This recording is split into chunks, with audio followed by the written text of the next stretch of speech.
Hello. Good, Jean? What's up, girl? Talk to me. You know I'm working hard on being even more active, right? So we're going to the TDC Home and Building Depot to get a blender, weights, a yoga mat, and a bike for Clive too. You serious? Something keep in there? Yes, girl, all month long. Shop in store, get 20% in savings on health and wellness products like blenders, juicers, air fryers, waist trainers, and more. Girl, Betty, you're joking.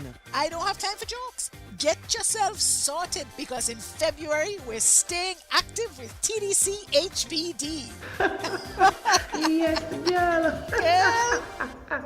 Terms and conditions apply. See store for details. Maybe it's the way the brilliant gold liquid reflects our sunshine, or how the bright blue of its label mirrors the clear Caribbean skies overhead. Maybe it's the fresh, crisp taste of this beastly cold beer on a scorching hot day. Maybe it's even the way it brings us all together. But one thing is for sure, Carib is very much a part of who we are wherever we're from in the Caribbean. Carib. It's the way we play. Drink responsibly.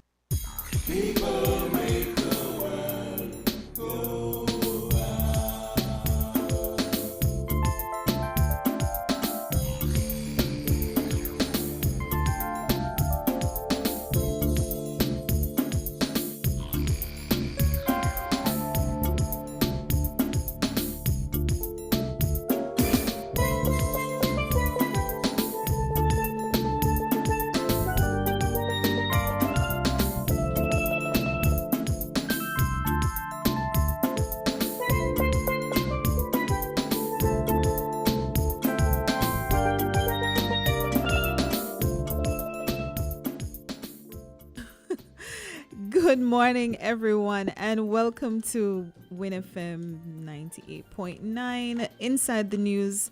Today is a special edition with alarm clock. So, if you're not familiar with alarm clock, I think we should actually spend a little bit more time talking about why this show exists and what we aim to do.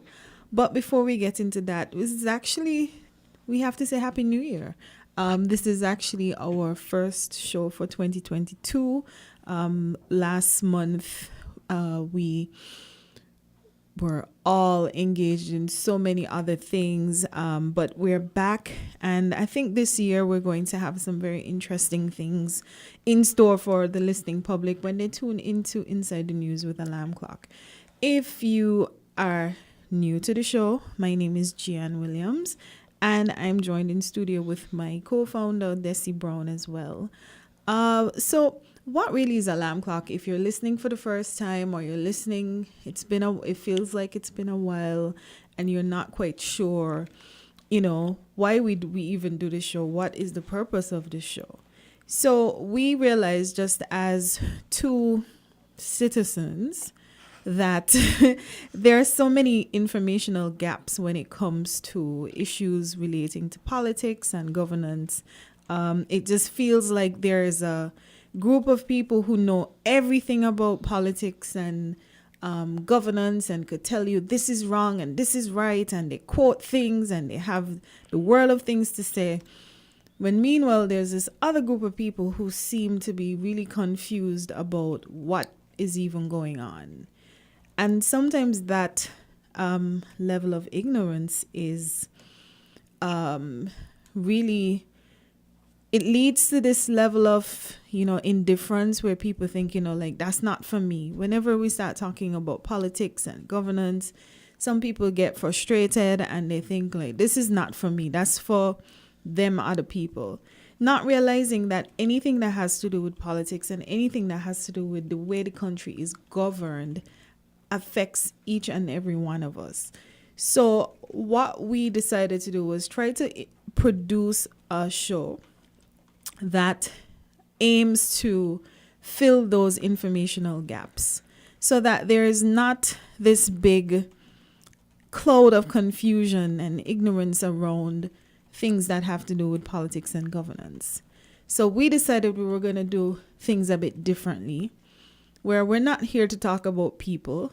We're not here to talk about political parties per se, but we're here to talk about the principles behind what is happening in our country and hopefully educating the public about these particular issues, whatever it is. Sometimes we talk about things that are happening right now. Sometimes we talk about things that are to come in the future. And sometimes we just talk about things that people have expressed interest in knowing as well. So we talked a lot about developing the economy last year and the different avenues that people can think about when developing the economy. We talked about the blue economy, and we talked about the orange economy and arts and entertainment, and what were the other ones? The white was technology. Yeah, and all these different areas that we could think about national development, and people could see themselves as part of development and not just like you're outside of this big gate waiting for somebody to call you in. Because I think that's how a lot of people, especially young people, feel about, development and politics. Like it's not for us, or we're being shut out from the process. But I don't think, and I think I could speak for Desi somehow in this area, that's a lot of times when it comes to national development, it's not that we can't get our foot in the door, but we don't recognize that all we have to do is open the door and walk in a lot of instances. We seem to think that somebody has to call us in and somebody has to pull us in, not realizing that there are avenues where you can actually have your voice heard. And there are things that you can say and things that you could do to make sure that your voice is heard on a national level, even on a community level. There are things that you could do. So the role of our show really is to educate people on those things. We put you up on how to get your foot in the door when it comes to having your voice heard on issues of national development. And where you don't understand how things go, we try to help people understand these things. So I've even had people ask very basic questions about what is the difference between a policy and a law? So we'll give you that sort of information. So when you hear people quoting section this and section that, and they're talking about this policy and that policy, it becomes more real to you because now you understand the basics and the foundation for that sort of thing. So that it really is the role of our show Alarm Clock. And we're here traditionally on the last Saturday of every month. I believe next month will be different.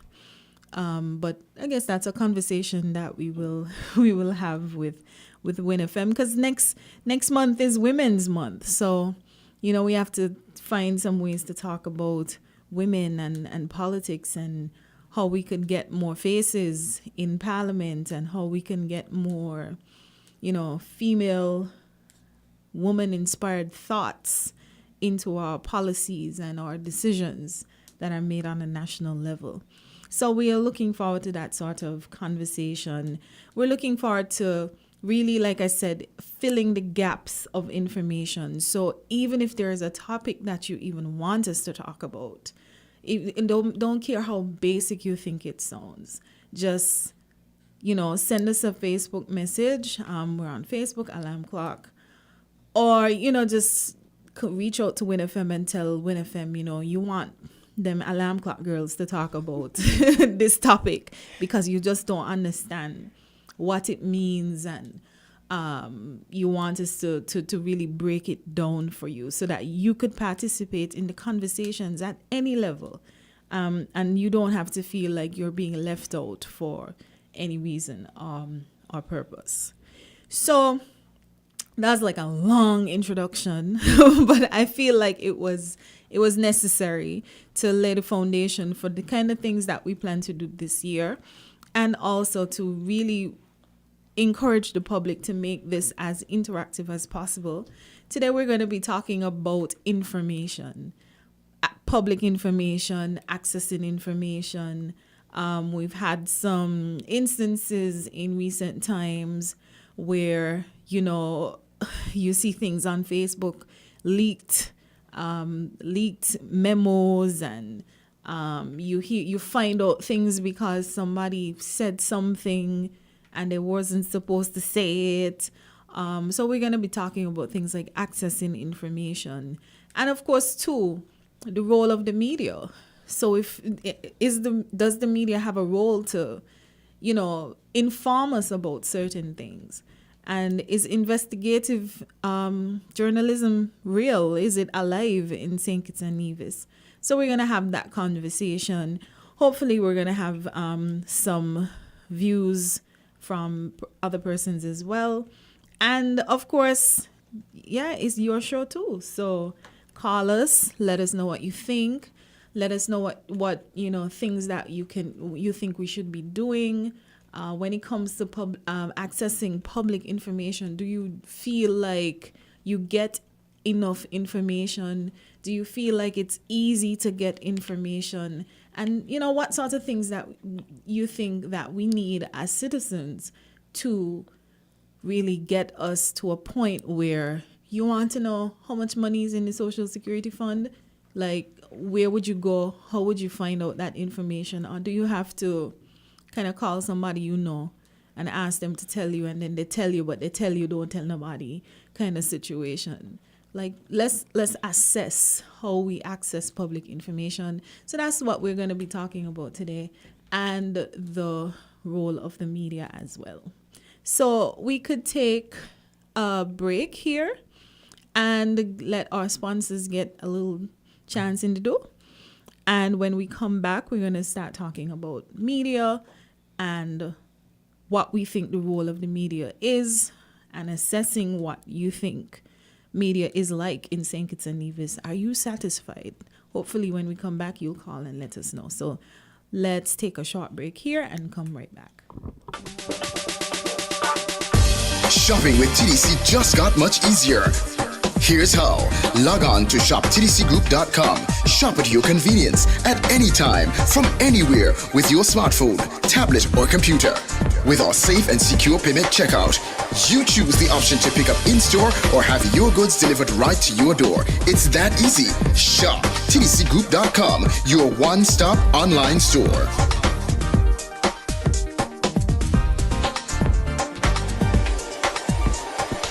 Shop anywhere, shop anytime, same quality you love. Now online. Shop www.shoptdcgroup.com.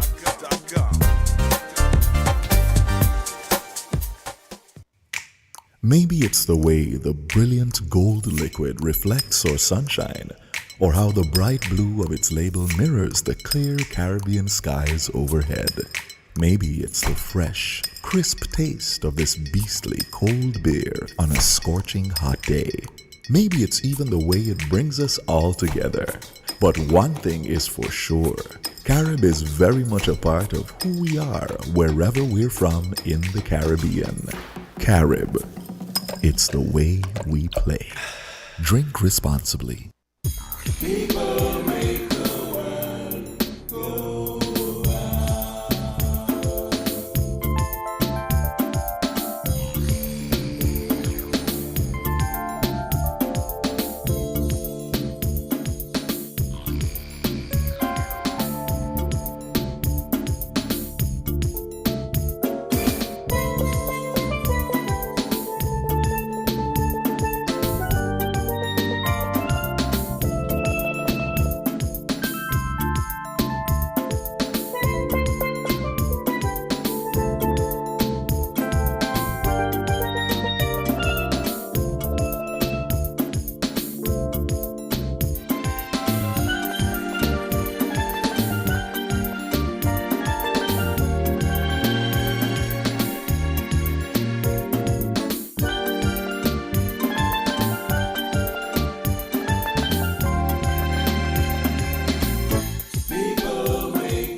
Okay, and we're back, and we're thankful to all of the sponsors who support WinFM and the Inside the News show.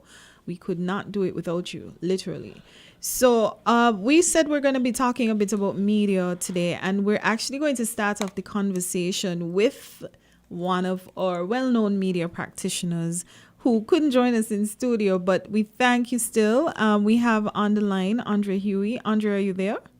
Yes, I am. Okay. Good morning. Good morning. Thanks so much for giving us some of your time, Andrew. No, we only have you for a short while. But we're talking about access to information and the media when it comes to politics and governance issues.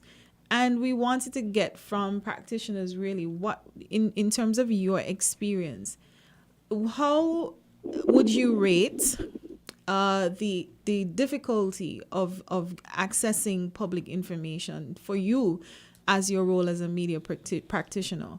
One being very easy, all you have to do is make one call or go online and find it out, and 10 being extremely difficult. Sometimes you never even find it. So I would love to hear from you. How would you rate the level of difficulty in accessing public information for you to make your media presentations? Well, using the metrics you just gave me, it's ranked anywhere between 7 and 10.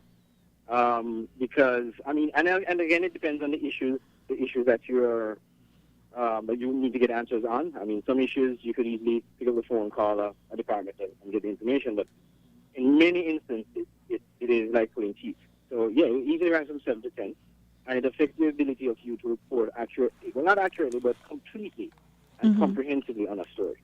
You can still get accurate information, but for you to do a very comprehensive story that the reader or the viewer will be satisfied that, yeah, you ventilated the issue fully, you need to get access to public information, and unfortunately, that's not available right now. So what would you say are some of the major challenges then?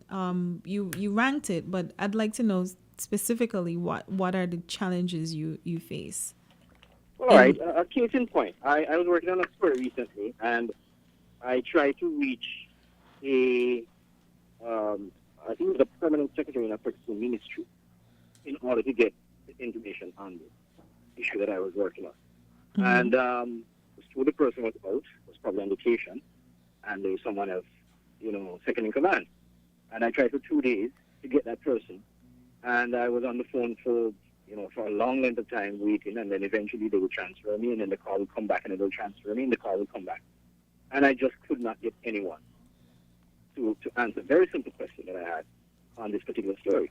Now, in order to get that information, the other alternative and the last resort really would be to go at the ministry's office in Campbell until someone was available to speak to me. Now, what that does for a newsroom that is short-staffed is loss of productive time. Because if you have to go to a ministry or any government building for that matter, any government office, and spend a few hours there just to get information that you could have easily picked up and call, I should have been able to pick up the phone and call and get that information. Then you're losing productive time, and when I could be working on other stories or other things.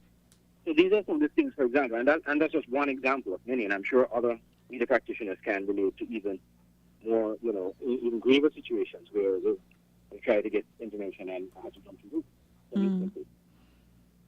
So, do you have any issue or any problems in identifying who to go to? Because you said that you're trying to get in contact with someone, so you know who to go to. But do you find there are issues surrounding where you should even go to find information? I get in some instances that could be the case, but I don't. For the most part, at least from my experience, it's not a matter of not knowing who to go to. Sometimes, I think sometimes part of the issue as well is that there are some departments where you can easily get information. For example, I can call, and I think they should be lauded for this. Any department that you can easily call and get information. I can call the Marine Resources Department, for example, if I need some information. And I can speak to the director of the department He's always open. He's always available to answer unless he's in a meeting, and he will call back. And you can always get information. If he doesn't have it, he will try and get the information for you. So some departments it's much easier to get information. Not a problem. The other departments, I guess maybe how they function or who the spokesperson is or who is the authorized person to speak to the media. You will have to wait until that person is available.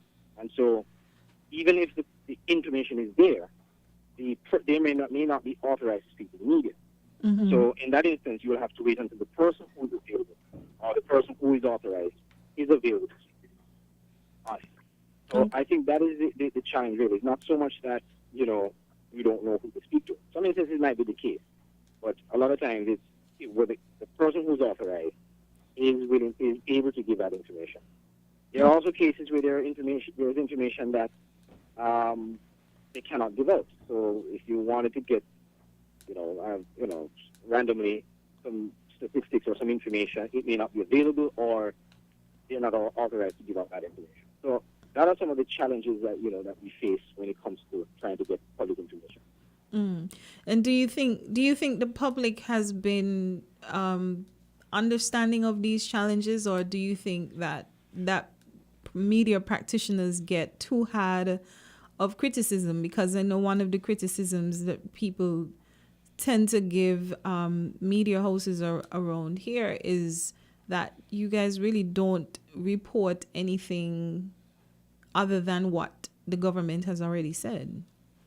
So do you think that the public understands these challenges?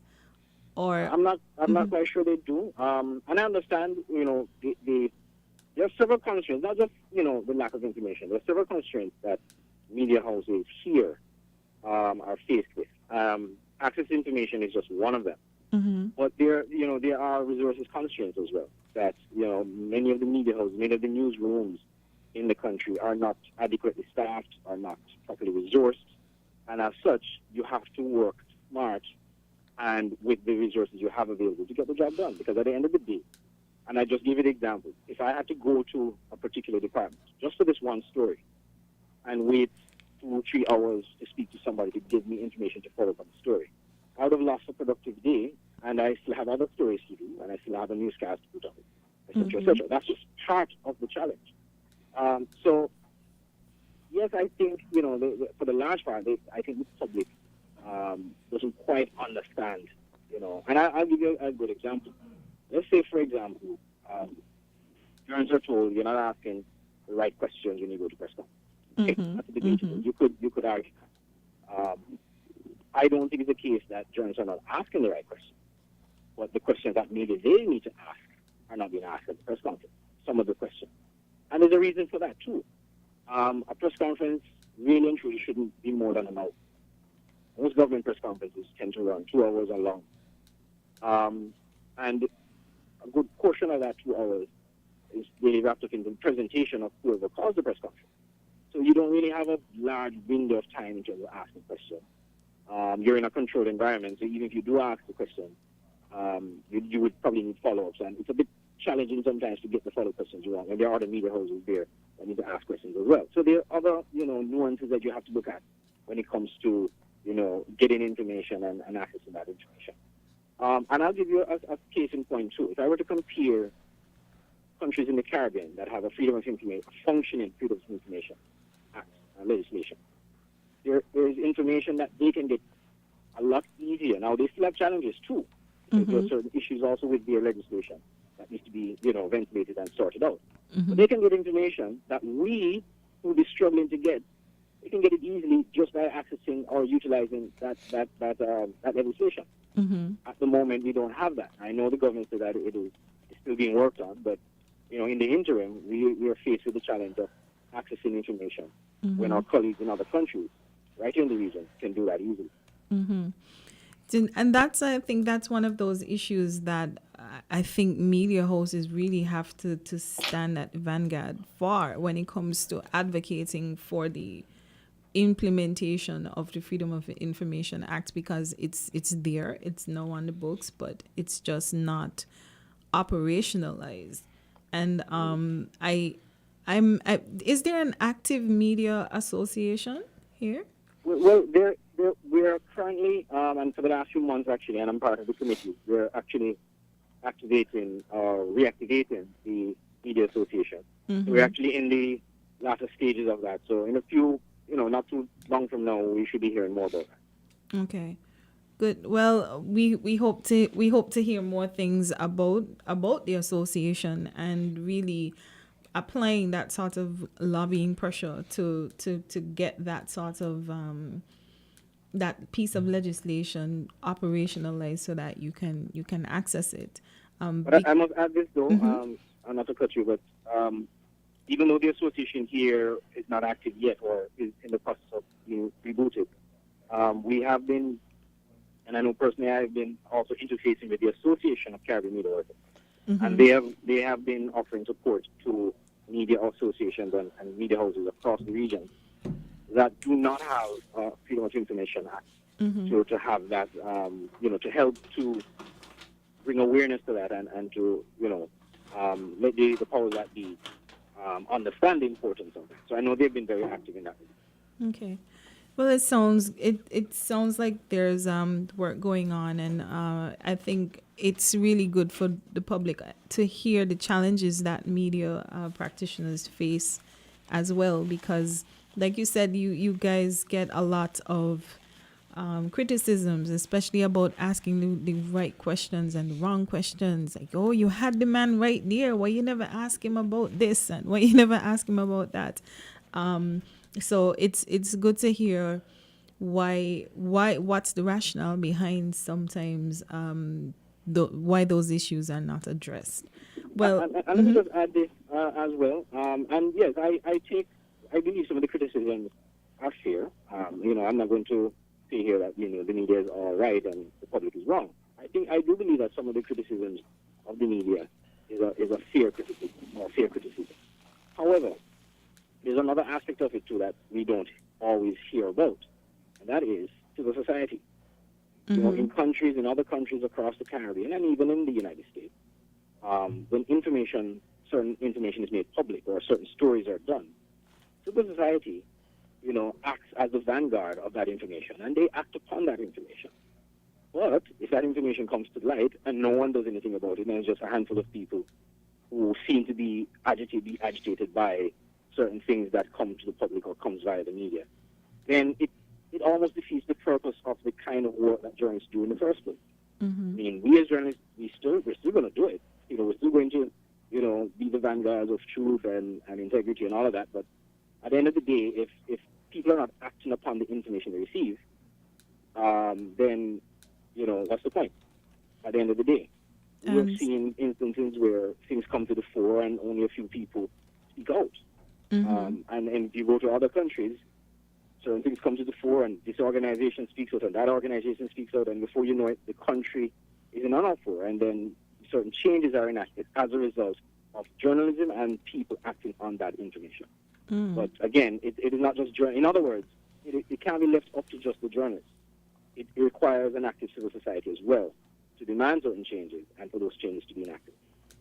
Okay. Well, Andre, I have one last question for you, and it's actually tied to what you said. In terms of, I think one of the reasons that we've always heard why the civil society is not as vocal as we perhaps would want it to be is because of fear of, that sort of, the sort of fight back that people in civil society get, attacks and maybe personal, maybe economic, when you speak out about certain things. Do you find that fear, that sort of fear, is something that is creeping up in our media practitioners or just media generally in St. Kitts and Nevis? Do you find people back away simply because they're afraid of that sort of backlash? I do think the fear factor is a legitimate factor for civil society. You hear it all the time. You hear people say, well, they want to speak out. I mean, even, for example, let's say, and this used to happen a lot, when I did a lot of vox pops in the past. I will go on the street and I will, talk to people and interface with them. And when they will have strong opinions on certain things, but the moment you say, okay, can you put that on record? They shrink away. So yes, the fear factor is certainly plays a role, especially as it relates to society in general. As it relates to the media, I interface a lot with my colleagues. I've spoken to a lot of them, and I don't necessarily think that they are afraid per se. I think maybe in some instances what it is, if there's a fear factor involved, it's probably with those who are the owners of the media houses, because if they were to cover certain stories or to do certain things, there is the fear of, that could, depending on what the issue is, it could impact their bottom line. And already, I think media houses generally are challenged financially here in this country. So if a story or doing some stories is going to impact on their revenue, the bottom line, then I think at least from the employer standpoint, they may not want reporters to cover certain stories or to do certain things, for reason for that fear.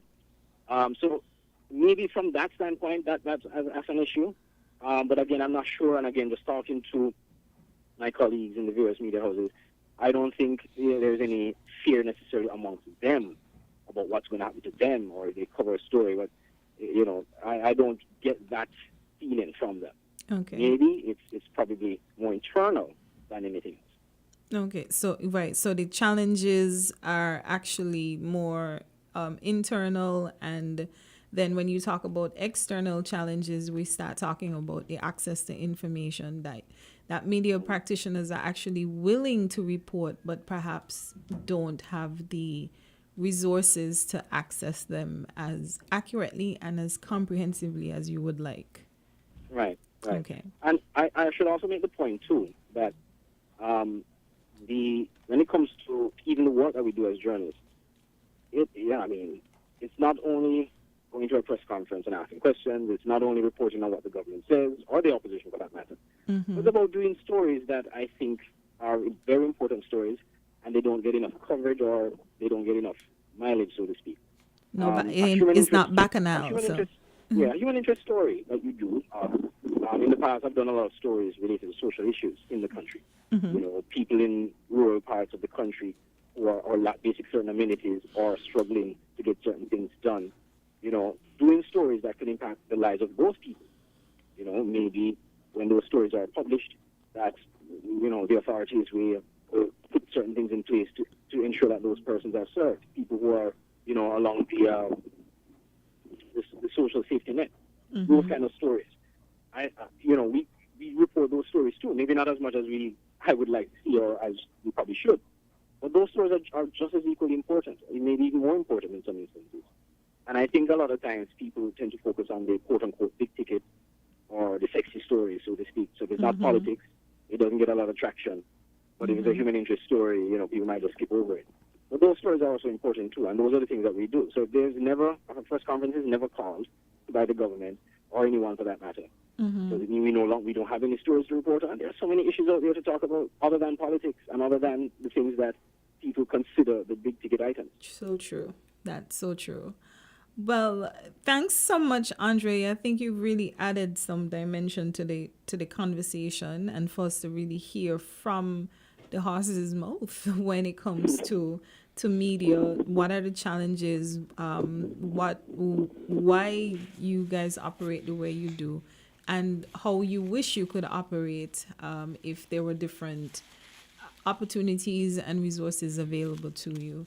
So you've given us some food for conversation, not just thought. And I think that we would look forward to probably hearing more from you in another time and on another show in terms of when, freedom of information legislation is actually operationalized, how it has impacted your work.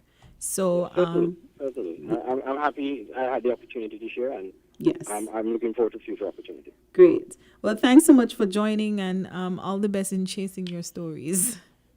All right, thank you. All right, thanks. All the best. Have a good weekend. Take care. Okay, so Yes, so that was Andre Huey joining our conversation, giving us some insight into what it's like as a media practitioner, giving us the stories, what challenges they face. He said anything that jumps out at you, Desi, in terms of, how media has to operate here in St. Kitts and Nevis? Yeah, for sure. The point about having to literally chase the story, like having to call and be put on to somebody else and be put on to somebody else. I think each department, we have an information service, but I think each department should have a public relations individual that actually converses with the media to provide information. An authorized person and not just an individual that is at the top, because those individuals are usually caught up doing many other things. So I really do believe that is something we need to institutionalize.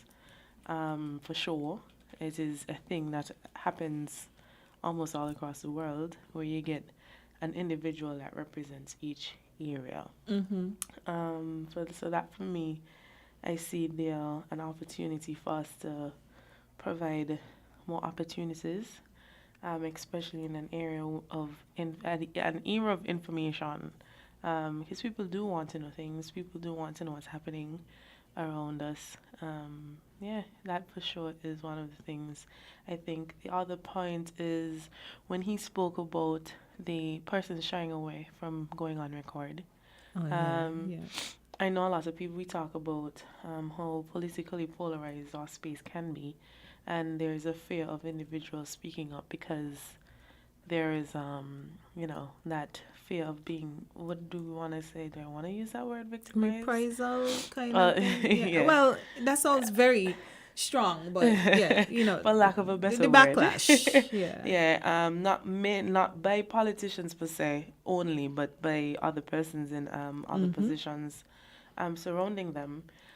So it's really interesting to hear. Well, we know that, but it's really interesting to see that it is still something that is playing out, even when you have individuals who now take up the mantle of sharing information on their own, which many persons may consider not to be credible at times because they're not a certified media host. Because sometimes I also tell individuals, I don't really want to hear anything because it's coming from here, and there, and not really an official but maybe space. I should have asked Andre about certification. Like, Right. is there some certification that media hosts have to go through, or people just get up and decide that I'm a media host? This is Williams Media, and from today I start just typing stuff and sending it out. But yeah, that's definitely. It was interesting for me. I think what really stood out to me, the first thing that really stood out to me was, instead of calling someone, the alternative is to camp out at their office. Like, I don't think we see how absolutely archaic and backwards that is. Like, to me, that's the real indication of archaic, that you have to sit down in somebody's office and wait. And still, there's no even guarantee that after you've done that, you will get the information that you want. So in this day and age where you could email, WhatsApp, FaceTime, call, so many different things, we still there still have on the table an alternative to camp out in the office. I think that is a strong indicator of how far we have to go in terms of being able to access public information. And the interesting thing is, even from where I sit as a government official as well, I know that that's perhaps something difficult. Sometimes you want the public asks for some information, and sometimes you can give it, sometimes you can't give it, not because there's a rule or something blocking you from giving it, but in terms of the resources to collect that information and actually report to people that this is the information that you want. I think every student who has ever tried to do some kind of research on a country needing public information has always had trouble finding information in the first place and being able to go online and access certain information. I think part of the problem is you made the recommendation about a public relations officer in every government department. I actually think rather than putting a person, I think every department needs to be mandated to collect information in the first place. And then you could simply put it online. Rather than having a person who will be available to answer questions if questions come in. Well, But simply... You still need a person to manage that process, though. Well, that's true. That's true. So the person, I think then, if I agree with the person and in the context of every department gets a mandate to collect and share information. Because there's the gov.kn portal, and I believe every department is supposed to have a space if they don't have their own personal website or whatever digital presence. But I just really think that there needs to be that mandate, and it has to come from the top, that you have to collect whatever it is you do, whatever your services you offer.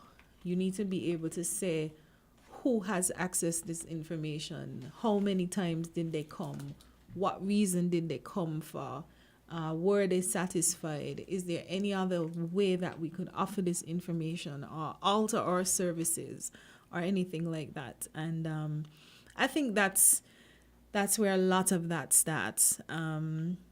Yeah, I really think that's where a lot of that starts. But I don't know if we're gonna get one in every single government department. I'm not sure about that. Not sure about that. But yeah, what about the topic? Like you said, people shying away from commenting publicly. I mean, he said the same thing where they meet people on the road and everybody's really passionate about something. But then when you said, let's go on camera, what do you think are some of the, or if there are any other reasons outside of fear of victimization or backlash or something? Do you think there's anything else that could possibly be at play why people don't like to talk on camera or have their views recorded publicly? Well, most people just don't like, a lot of people don't like being public with their opinion. I think they'll go to vote. But in terms of, you have very few people who speak up about issues that they care about. I think that's generally, and we talk about everything else. We have an opinion. I find it's a phenomenon in the Caribbean where we talk about everything else that does not concern us and not really hone in on the things. You mean that like do. Kanye and Kim West? Right. and Rihanna and A$AP Rocky. And she got she belly out the door everywhere she goes. Right. Like, what? Yeah, like that is a great call of public opinion as opposed to issues that actually affect us on a daily basis. A lot of people do speak, but not enough. That could help to lobby support and help to mobilize increase the pace of change in our societies. I think that's something that I've observed. We don't really have I've always said that we're a bit passive with how we deal with our issues when compared to many other parts of the world, because you see people get up and talk about how they feel and actually enact change. It could also be an issue with population size, where we just don't have enough people to push the buttons and get things done in certain spaces. Not calling, of course, for crazy uprisals, but I'm speaking directly to just lobbying change, because we know that when you have lots of people with varied interests and they can come together and form groups, organizations, lobbyist groups of some sort to advance an issue, it works in favor for the people in many, many parts of the world. We see it happen in the US, in the UK, everywhere, where there are large populations and people who have genuine interests in issues that affect them, and the people that are surrounding these issues. So I know for sure the issue is, those are just some of the things. And then you have, for sure, I mentioned this already, a little bit of political polarization. We live in a very small space. Who says what and when and how and where is very easy to find out. Very, very easy. Like, you don't even need to screenshot a message and post it online. Like, you could just go like, okay, this person is associated with so and so and so and so, and it becomes very easy for you So to... you got to be this person. Yes. It becomes very easy for you to pinpoint who or which group of people may have had this information sent out, right? Whether it's from inside an organization or it's just like,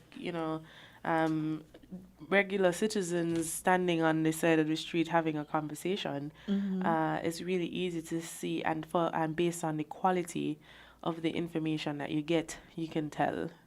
So it's a bit daunting for a lot of people, because a lot of people consider things like their families and their jobs and job security and all these things, because when you do say something, you can't take it back, right? So some people are mindful of who they share with and where and when and how they do that, and on what topics, because these are the things that we experience every single day. A lot of people, there are some people who have no fear at all. We live through the obbies and the shacks and the Astafan and some of these individuals who speak up fearlessly about issues, whether it's in favor of the government or against the government, or in favor of someone or against someone or an organization. It becomes they have taken up some very heavy burdens that a lot of people don't want to bear on themselves.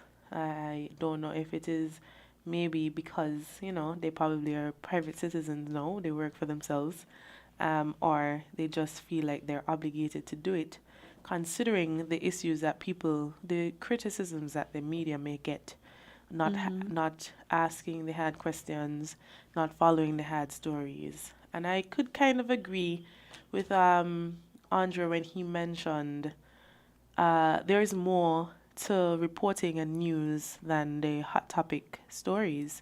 I find that we don't rally around a lot of the positive things that are happening. No, we love amplify, confusion. yes. Yeah, love confusion. And it's not just in St. Kitts and Nevis. This is literally a thing across the world. Like, we really, really rally behind the hot topic stories that involve government and politics and people who are considered popular in spaces, and amplify those, and the others are drowned out or typically ignored.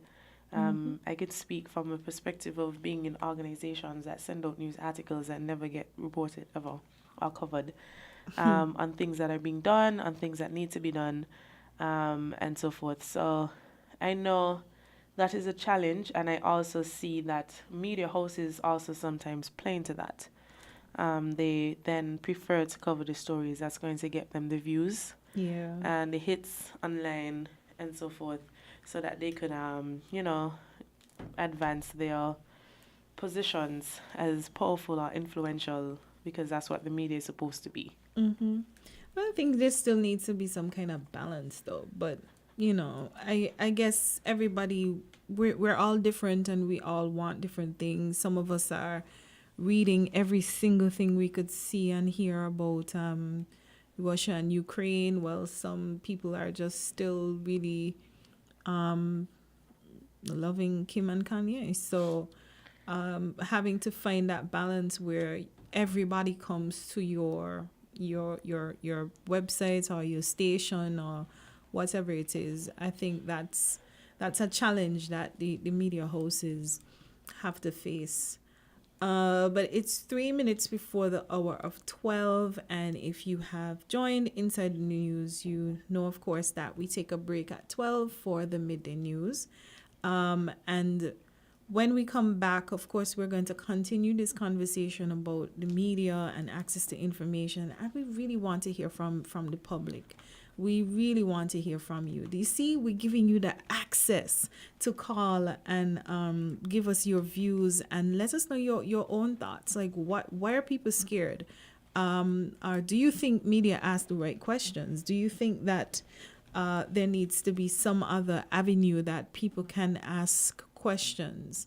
We can talk about, one of the things that I've commented about the COVID-19 briefings is that people actually get to ask questions of the CMO and the chief medical staff at the hospital. You just go in and you ask whatever question you want to ask. Some of these questions and we really shouldn't judge people's questions, and I think sometimes you can sense that there's a bit of annoyance, like people are asking this question again or something like that. But in the same breath, you never know who's listening and if this is the first time that they've tuned in or anything like that. But I think that's a great access point that people have been able to ask questions of the task force in relation to COVID-19. So regardless of whether your question is very simple or very complex, there has been space for those questions to be asked of the people who can answer those questions. And I think more opportunities like that should be encouraged. So we'll continue this conversation. Hopefully you have your comments and we could talk to each other and we could hear more about how you feel about media and access to public information. So we will be back at 12:30 with the next half of Inside the News with Alarm Clock here on WINNFM 98.9.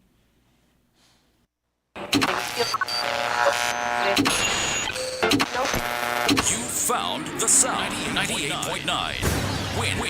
Win FM.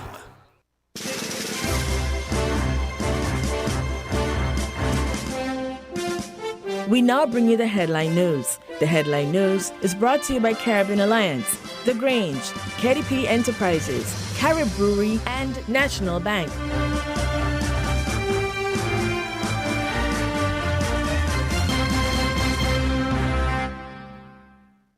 Did you know that the Grange Healthcare Facility is the first purpose-built, non-governmental healthcare organization on St. Kitts? It's situated at Otley's, 7 miles east of Basseterre in beautifully landscaped surroundings. The Grange has a team of highly trained professionals and provides care that's rated as being comparable with UK and North American standards. The Grange offers varied accommodations to suit your individual needs, and our all-inclusive packages make the cost of care per hour the most competitive on the island. Services include convalescent care for all ages, daycare facilities for older adults, rehabilitation services, and training and continuing education for healthcare providers. For more information, call 466-5525 or 465-8020. Fax 466-8221 or email thegrangehealth@gmail.com or visit our website at www.grangehealthcarefacility.com. Shipping your cargo shouldn't be a hassle. It can be as easy as a single call to Amerijet International, your worldwide cargo transportation solution. We provide all the services you need to ship your goods anywhere in the world, whether your shipment is fresh, frozen, large or small, alive or hazardous. You can count on Amerijet to deliver it safe and sound. Amerijet International, by land, sea or air, we get it there. For more information, visit us online at www.amerijet.com or call us at KDP Enterprises at 466-9595. Did you know that National Bank offers very favorable terms and low interest rate to switch your home mortgage? Our in-house legal department will process your mortgage in a jiffy and free of cost. Switch your home mortgage now and get a peace of mind knowing that we are here for you. National Bank, always here. Maybe it's the way the brilliant gold liquid reflects our sunshine, or how the bright blue of its label mirrors the clear Caribbean skies overhead. Maybe it's the fresh, crisp taste of this beastly cold beer on a scorching hot day. Maybe it's even the way it brings us all together.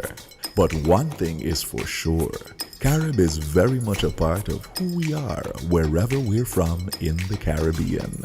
Carib, it's the way we play. Drink responsibly. Protect your lifestyle with Caribbean Alliance Insurance. Till you walk with a low reputation and service for second to none. Securing you is our mission. People that you can trust, your business, property, we got you covered. Motor or personal, whatever it is, we got you covered. 130 years in this business, we've got you covered. For all your insurance needs, visit or call us at 465-2631 or 469-5303. Delia Walwyn, people you can trust.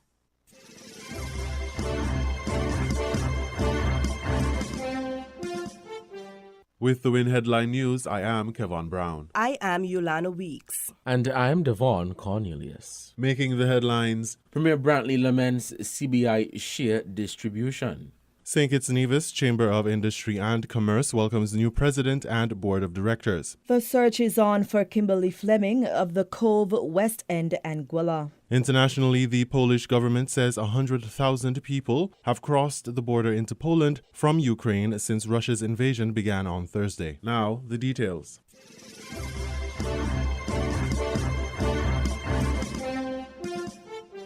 The matter of fair share with proceeds from the Citizenship by Investment CBI program continues to be a main topic of discussion for the Nevis Island Administration NIA, according to Premier and Minister of Finance, the Honorable Mark Brantley. The matter of fair share of the CBI proceeds was raised by the media during the February 24th press conference of Premier Brantley. Insofar as the CBI proceeds, that's always a vexed question for me, because you're absolutely correct that in 2021, when the country and the world was still in the grips of this pandemic, that St. Kitts Nevis had a windfall insofar as CBI was concerned, and we would have earned north of $500 million from CBI. Premier Brantley says he continues to raise the matter of Nevis getting its fair share of the CBI proceeds with Prime Minister and Minister of Finance, the Honorable Dr. Timothy Harris, and hopes that the matter can be resolved. I can say, because it is the fact, that Nevis got no more than it always got. And so Nevis got the same amount from the proceeds of CBI in 2019, in 2020, in 2021. And that is $3.75 million per month. It is a matter that I have raised with the Honorable Prime Minister, because for me and for the island of Nevis, it is unacceptable.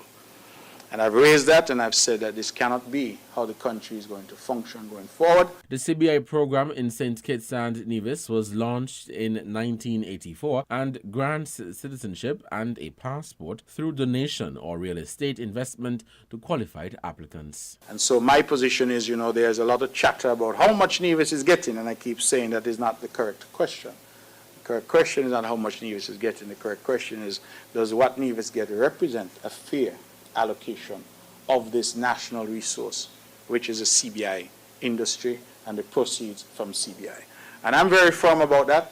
I say so publicly, I say so privately. I'm very firm about that the people of Nevis cannot be shortchanged in terms of a sharing on the CBI program. And when good comes, all the country must share in the good. And when bad comes, we know all the country going to share in the bad. And especially during COVID, when we were called upon to spend money we didn't have, we were called upon to borrow and beg to survive here on the island of Nevis.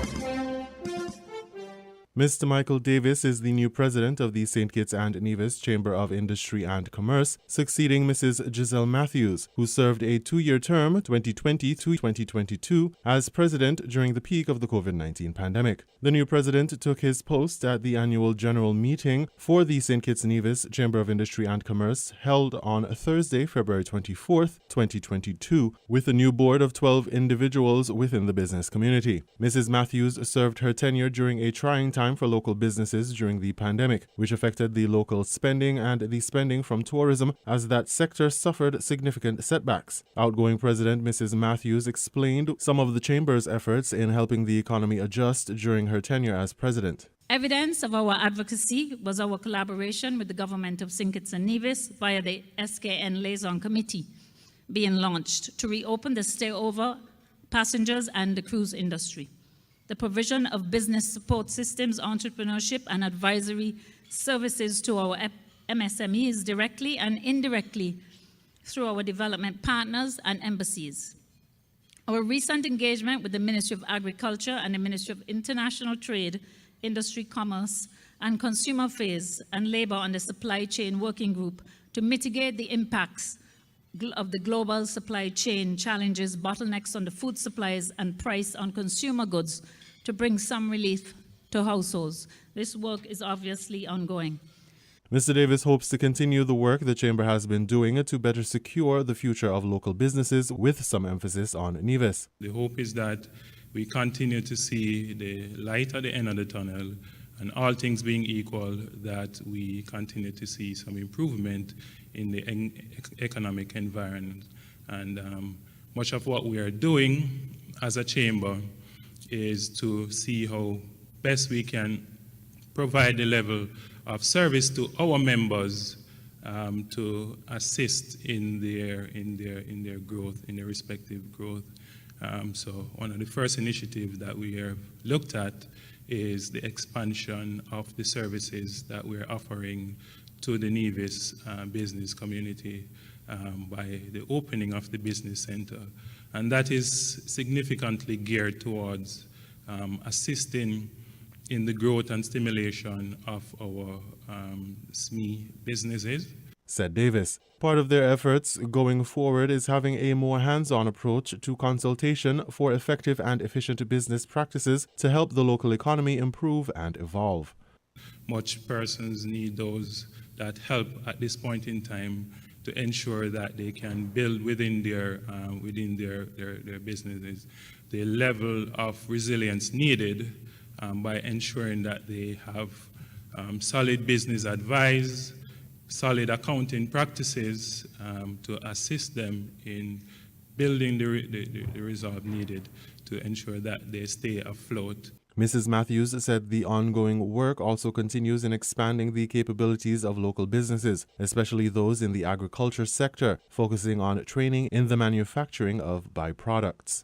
Further, the Chamber has been in active discussion with our regional development partners to commence training in export readiness for manufacturers and agro-processors immersed in the production of specialty foods and beverages in March 2022, while simultaneously working with our ambassadors and high commissions to facilitate overseas markets and inward investment opportunities for these small entrepreneurs. Other persons elected to the board of directors are Mr. Trevor Blake, Vice President, Miss Merlita Percival, Treasurer, Mrs. Giselle Matthews, immediate past President, Miss Cara Daly, Miss Sonia Parry, Miss Patricia Walters, Miss Natalie John, Mr. Stephen Tyson, Mr. Kevin Thompson, Mr. Donald Thompson, Mr. Kevin Taylor, Director responsible for the Manufacturing Division, and Mr. Kevin Hope, Executive Director. The Board of Directors will serve for the period 2022 through 2023.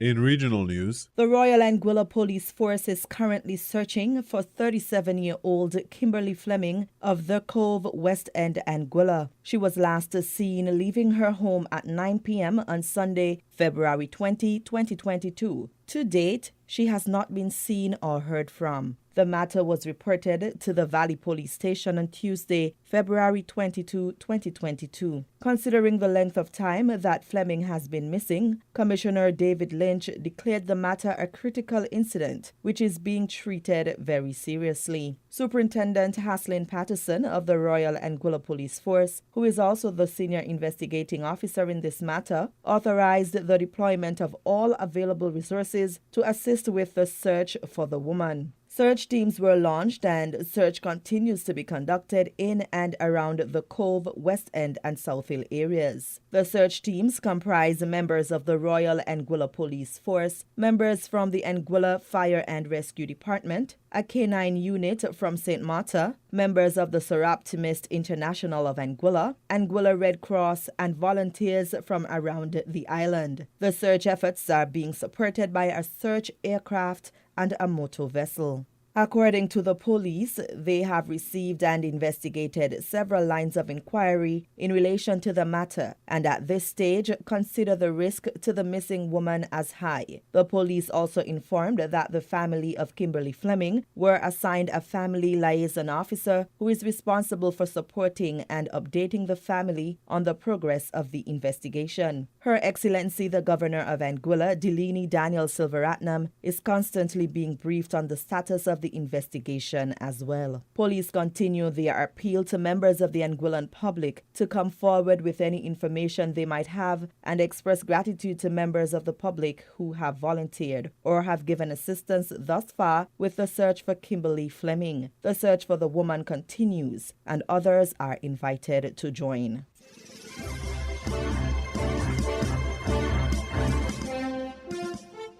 We now bring you these international reports. Poland's Interior Ministry says 100,000 Ukrainians have poured into the country since the Russian assault began. Many have been taking temporary shelter in halls and train stations. Zain Basravi is live for us now from eastern Poland, where Ukrainians are crossing the border. Zain, bring us up to date on what's happening there. Well, Hazem, we're inside the train station in the town of Przemyśl. A small train station, relatively speaking, and otherwise mid-sized town has become a major hub of activity as Ukrainian refugees continue to stream across the border. Last night we reported an estimated 30,000 people had crossed. Now we're saying 100,000, which represents the speed of how things are really picking up around here. Now, I want to give you some more latest information that we're hearing from the government is that now all border crossings are open to foot traffic. The government here knows that people are stuck at the border there. They're stuck on the Ukrainian side. Processing times are taking a long time. They're having to abandon cars. Rail lines are all overwhelmed, so a lot of people are ditching everything and walking. So they've reopened all borders to foot traffic. And when people cross the border by rail, car, or foot, this is the kind of place they come to first. Now, trains from Lviv are coming here, and when they come here, places like these are usually the first time they have a chance to have any kind of help. There's official help and unofficial help. We're seeing medical facilities here. We're seeing people handing out food and drink and all kinds of other nourishment here. We're also seeing plenty of private citizens offering to give people shelter and rides all across Europe. We've seen people putting up signs saying free rides and free housing inside Poland in places like Krakow. There's a man here that has a sign posted. He's offering free transport outside of the city, elsewhere into Poland, as well as free nights of stay for anyone who's coming in and needs a place to stay. There's so many volunteers here that are offering rides to Prague, Berlin, Denmark. Really, the outpouring of help from Europeans for other Europeans really gives you a sense of the fact that this conflict is not just Russia versus Ukraine. This is Russia versus Europe. People in the hall just ahead of us are registering to get rides to elsewhere in Europe where they have friends and family. Some people have nowhere to go, but are being assisted here by Polish authorities to try to get them some kind of resources. Now, we've seen reports of 100,000 people coming, and even though there are hundreds of people at this train station, they don't stay around very long, and that's because we're seeing a lot of people being brought in via train. There's just another train that's come in now. There's another one expected in a couple of hours.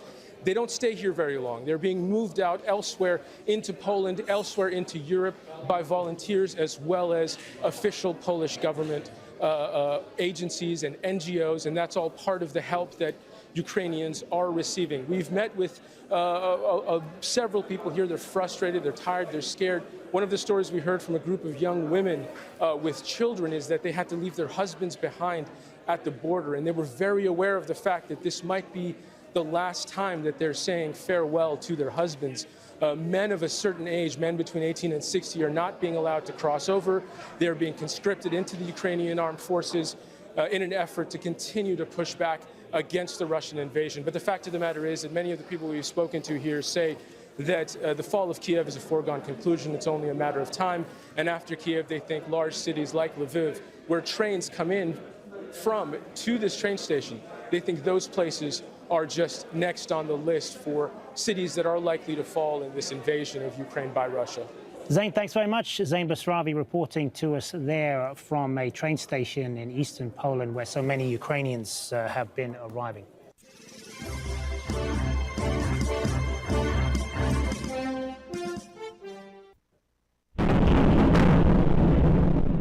Early morning on Saturday, and a missile slams into a residential building in the Ukrainian capital. The moment captured from inside the building on a security camera. A gaping hole left in the building's side as Russian forces attacked Kiev from the north, east and south. Emergency workers arrived to rescue those inside. We managed to escape. We were in the kitchen. We were lucky. It was a direct hit into the living room. My wife and elder child broke their legs. The younger child was taken somewhere by the rescuers. I'm looking for him now. The attack followed fierce fighting in the capital overnight. People watched from their homes as battles raged on the streets outside. People have been urged to take shelter, though it's not clear where and the city is safe. Russia has said it's only targeting military infrastructure, but Ukrainian officials are accusing Moscow of hitting civilian areas. A convoy of Russian trucks has been seen rolling into Ukraine, but the President, Volodymyr Zelensky, is said to have refused an American offer to evacuate, insisting he will stay and fight. Всім доброго ранку, українці. Good morning, Ukrainians. There has been a lot of fake information online saying that I'm calling on our army to lay down arms and to evacuate. Listen, I am here. We will not lay down any weapons. We will defend our state because our weapon is our truth. And the truth is that this is our land, our country, and our children. And we will defend all of that. That's all I wanted to tell you. A man in southern Ukraine has been filmed standing in front of the Russian military. On Friday, President Zelensky asked Europeans with combat experience to take up arms to defend his country, accusing the West of being too slow to help. As the fighting continues, families shelter in hotels or metro stations, trying to rest whenever they can, while tens of thousands of others are crossing into neighbouring countries in search of safety. But more Russian troops are heading towards Ukraine. And there are warnings, including from French President Emmanuel Macron, of a long war ahead. Alexia O'Brien, Al Jazeera.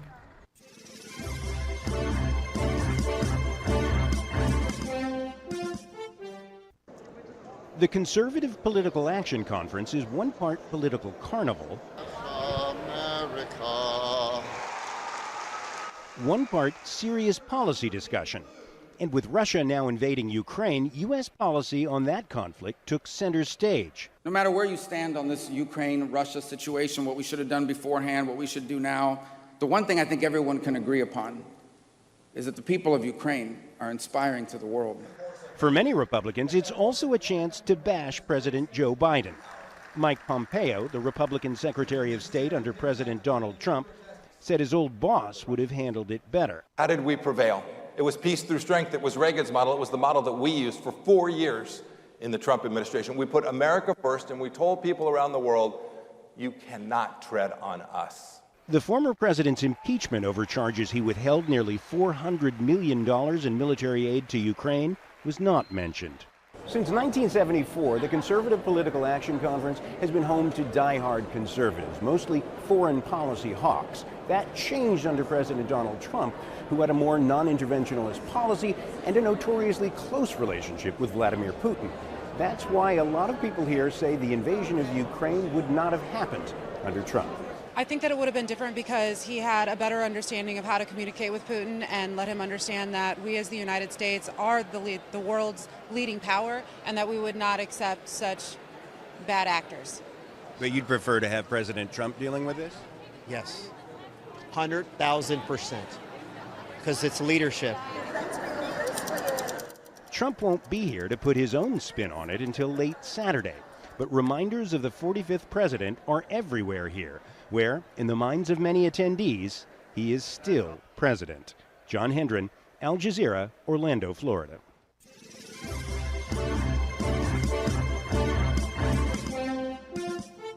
You were listening to the WINNFM Headline News on 98.9. Our top stories were: Premier Brantley laments CBI share distribution. St. Kitts Nevis Chamber of Industry and Commerce welcomes new president and board of directors. The search is on for Kimberly Fleming of the Cove, West End, Anguilla. Internationally, the Polish government says 100,000 people have crossed the border into Poland from Ukraine since Russia's invasion began on Thursday. Thank you for listening.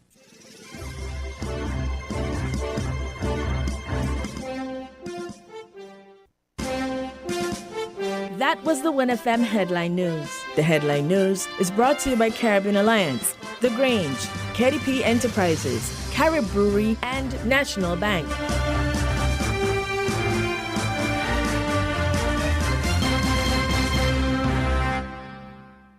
Protect your lifestyle with Caribbean Alliance Insurance. Till you walk with a low reputation and service for second to none. Securing you is our mission. People that you can trust, your business, property, we got you covered. Motor or personal, whatever it is, we got you covered. 130 years in this business, we got you covered. For all your insurance needs, visit or call us at 465-2631 or 469-5303. Delia Walwyn, people you can trust. With over a century of perfection behind the Mackeson name, a smooth blend with perfect balance and richness, it's no wonder Mackeson Triple Stout has a legacy of perfection. Enjoy the world over. Introducing our new look with the same great taste. Mackeson. All hail the king.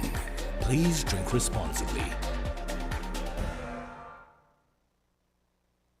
Stop standing in long ATM lines to withdraw cash. Use your national debit or black cards to complete a wide variety of transactions at supermarkets, variety stores, gas stations, pharmacies, and more. Shop online at the most popular websites and stores for quality brands using your national debit or black cards. And take back your time to enjoy all the things that you love to do. Remember, instead of waiting in long ATM lines to withdraw cash, use your national bank cards today. National Bank, always here. Shipping your cargo shouldn't be a hassle. It can be as easy as a single call to Amerijet International, your worldwide cargo transportation solution. We provide all the services you need to ship your goods anywhere in the world, whether your shipment is fresh, frozen, large or small, alive or hazardous. You can count on Amerijet to deliver it safe and sound. Amerijet International, by land, sea or air, we get it there. For more information, visit us online at www.amerijet.com or call us at KDP Enterprises at 466-9595. Did you know that the Grange Healthcare Facility is the first purpose-built, non-governmental healthcare organization on St. Kitts? It's situated at Otley's, 7 miles east of Basseterre in beautifully landscaped surroundings. The Grange has a team of highly trained professionals and provides care that's rated as being comparable with UK and North American standards. The Grange offers varied accommodations to suit your individual needs, and our all-inclusive packages make the cost of care per hour the most competitive active on the island. Services include convalescent care for all ages, daycare facilities for older adults, rehabilitation services, and training and continuing education for healthcare providers. For more information, call 466-5525 or 465-8020. Fax 466-8221 or email thegrangehealth@gmail.com or visit our website at www.grangehealthcarefacility.com. Found the sound 99.9 FM. People make the world go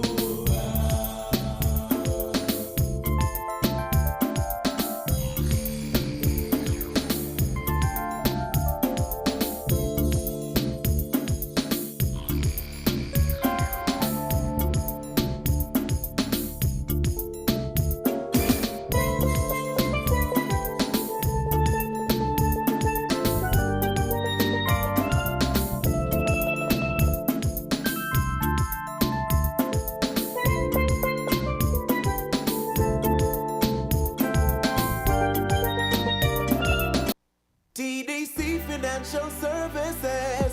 We're here for you to help you make your dreams come true. Whether your needs are big or small, we'll support you with them all. TDC Financial Services. We are strong. TDC Financial Services. This is where you belong. TDC Financial Services, where money is made easy.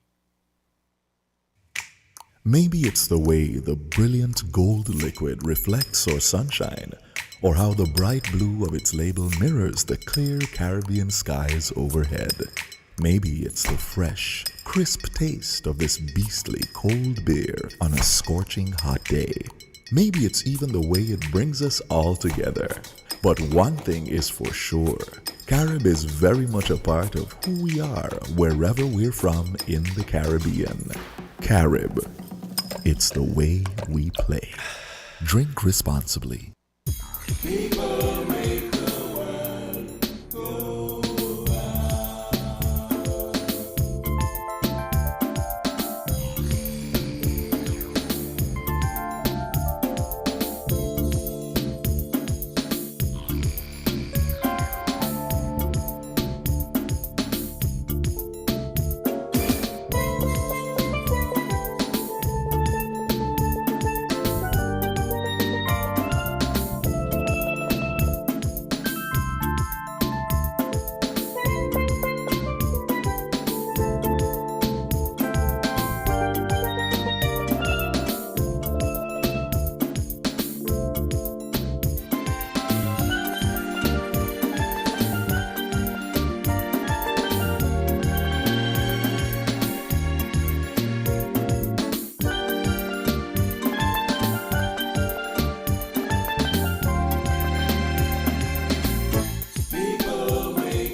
And we are back, and you are listening to Inside the News with Alarm Clock.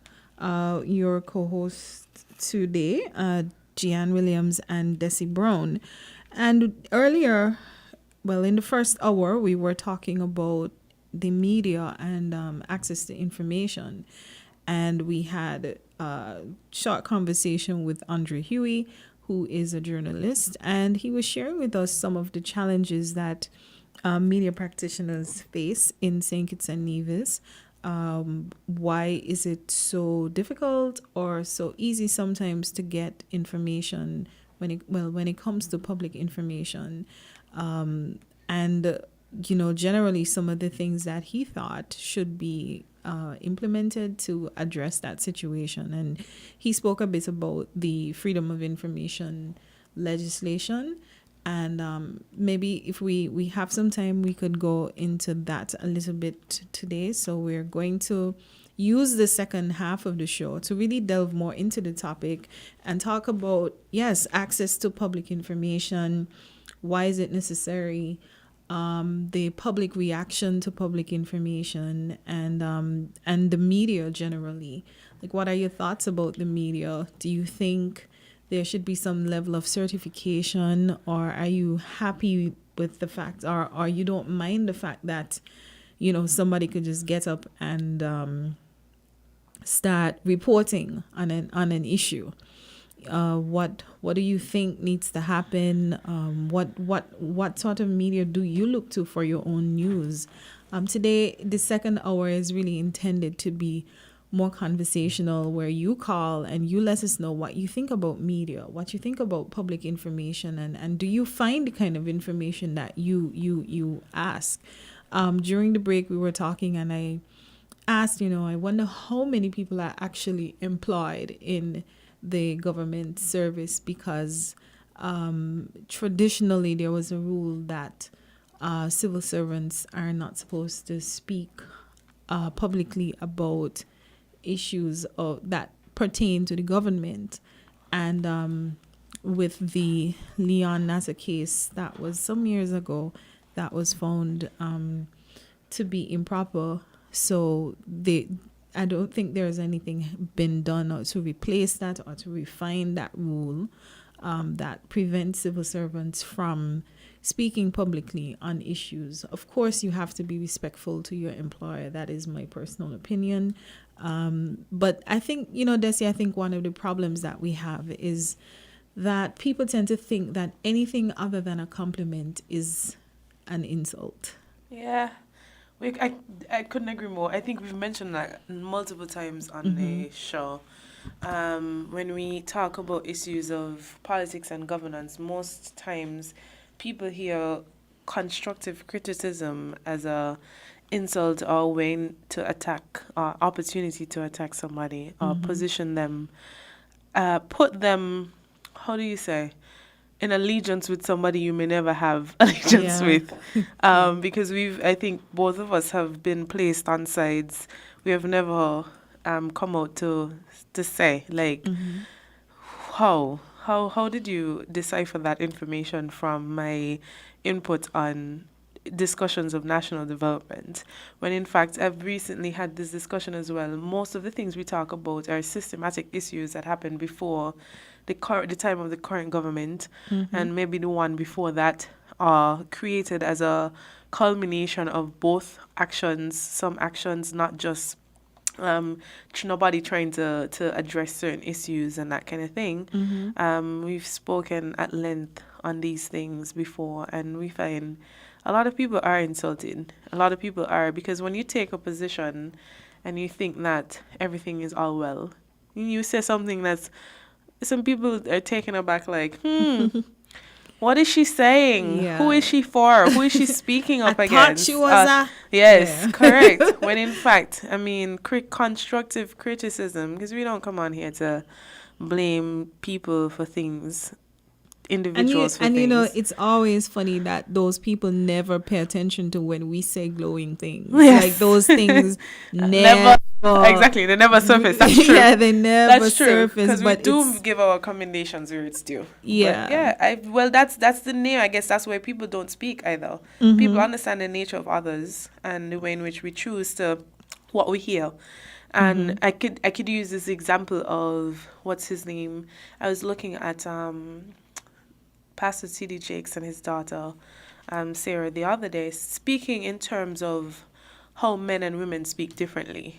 Like, when they talk to each other, men choose to hear one thing and women hear something else. Like, so women, when you talk to a woman tends to hear, you tell her one thing, you're addressing one thing, and she hears everything that's not good with her. And men I just don't like just your hear shoes, that. and that turns into, he don't like how I look. And how long you feel this way. Right. And that happens, and that's usually what happens with people in general. Like, you feel like you say something, one thing about this thing that they think is going really good, and they're like, why is she attacking us? Or why they attacking us?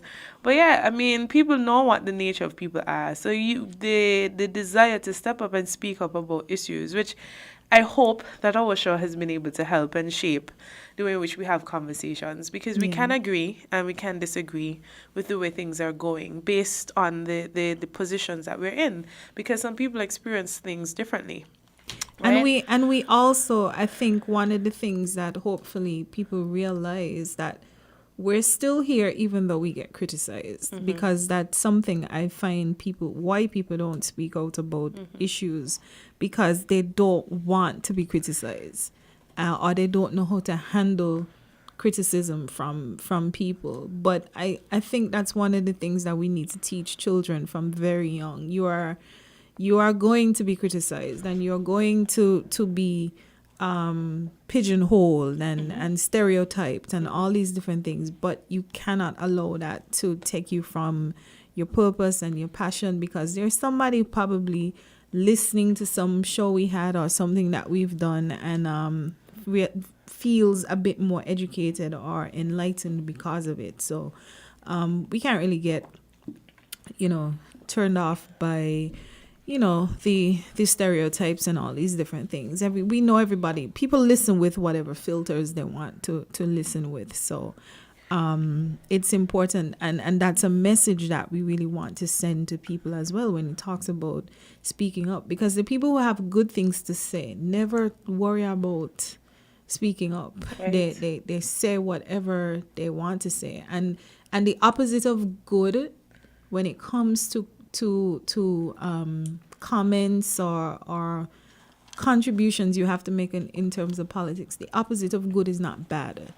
There are flattering comments, there are insulting comments, but there's a big long spectrum in between those things that we really need to give some sort of credence to, because you can give constructive criticism.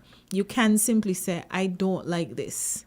But it would be nice if you could say, I don't like this, so instead I would wish you do that. But if all you could come up with and say is that you're not in favor of something, then you really shouldn't be stopped from saying that. And especially if it's affecting you directly, like speak up, say something. So you could always join the conversation with us here. You can call 466-0989, 662-0989, 762-0989. Let us know your own thoughts. Like, why do you think people are not speaking up? Why do you think, it's so hard to get information? Do you think that you're getting all the information you need? What challenges have you had as people in the general public in finding information?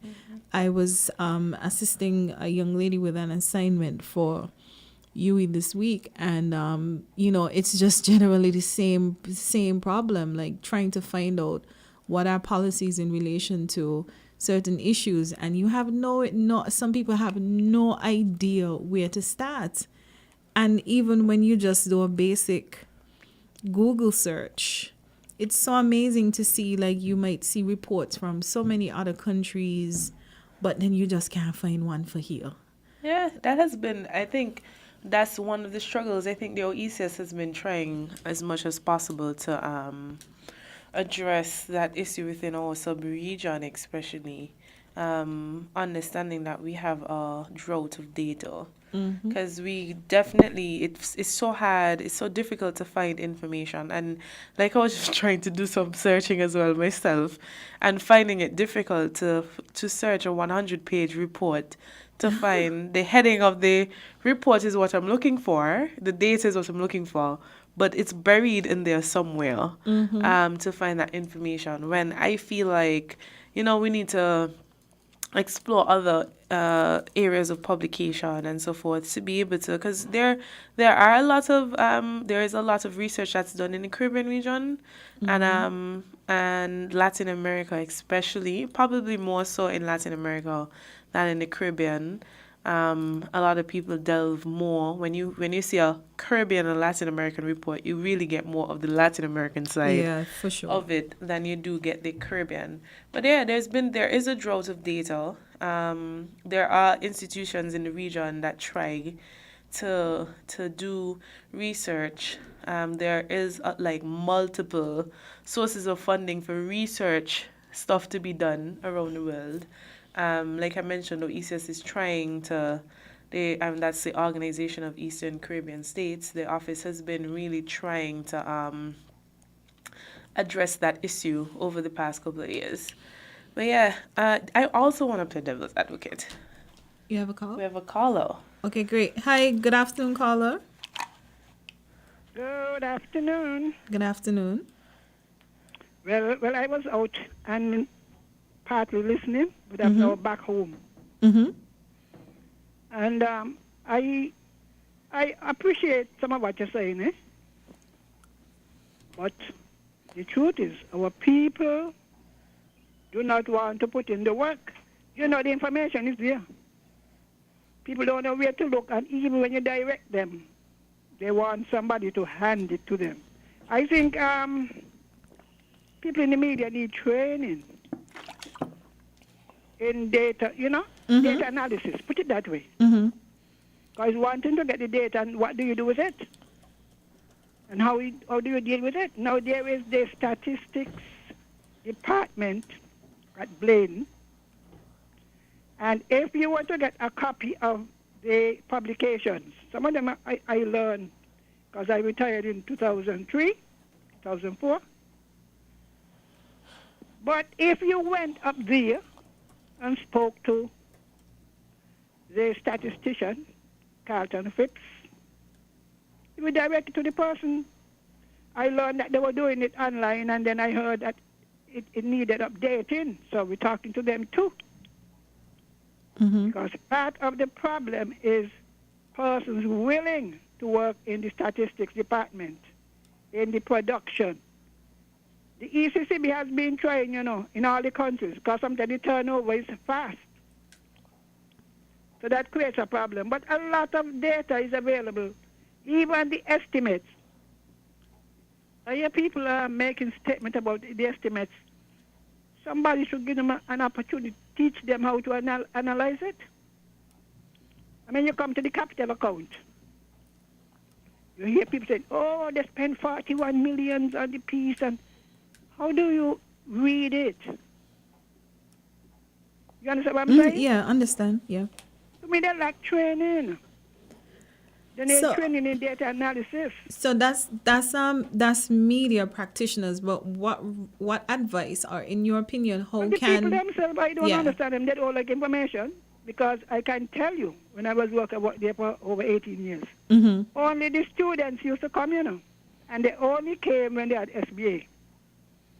And they're putting out publications available at the archive, the library. Nobody using them.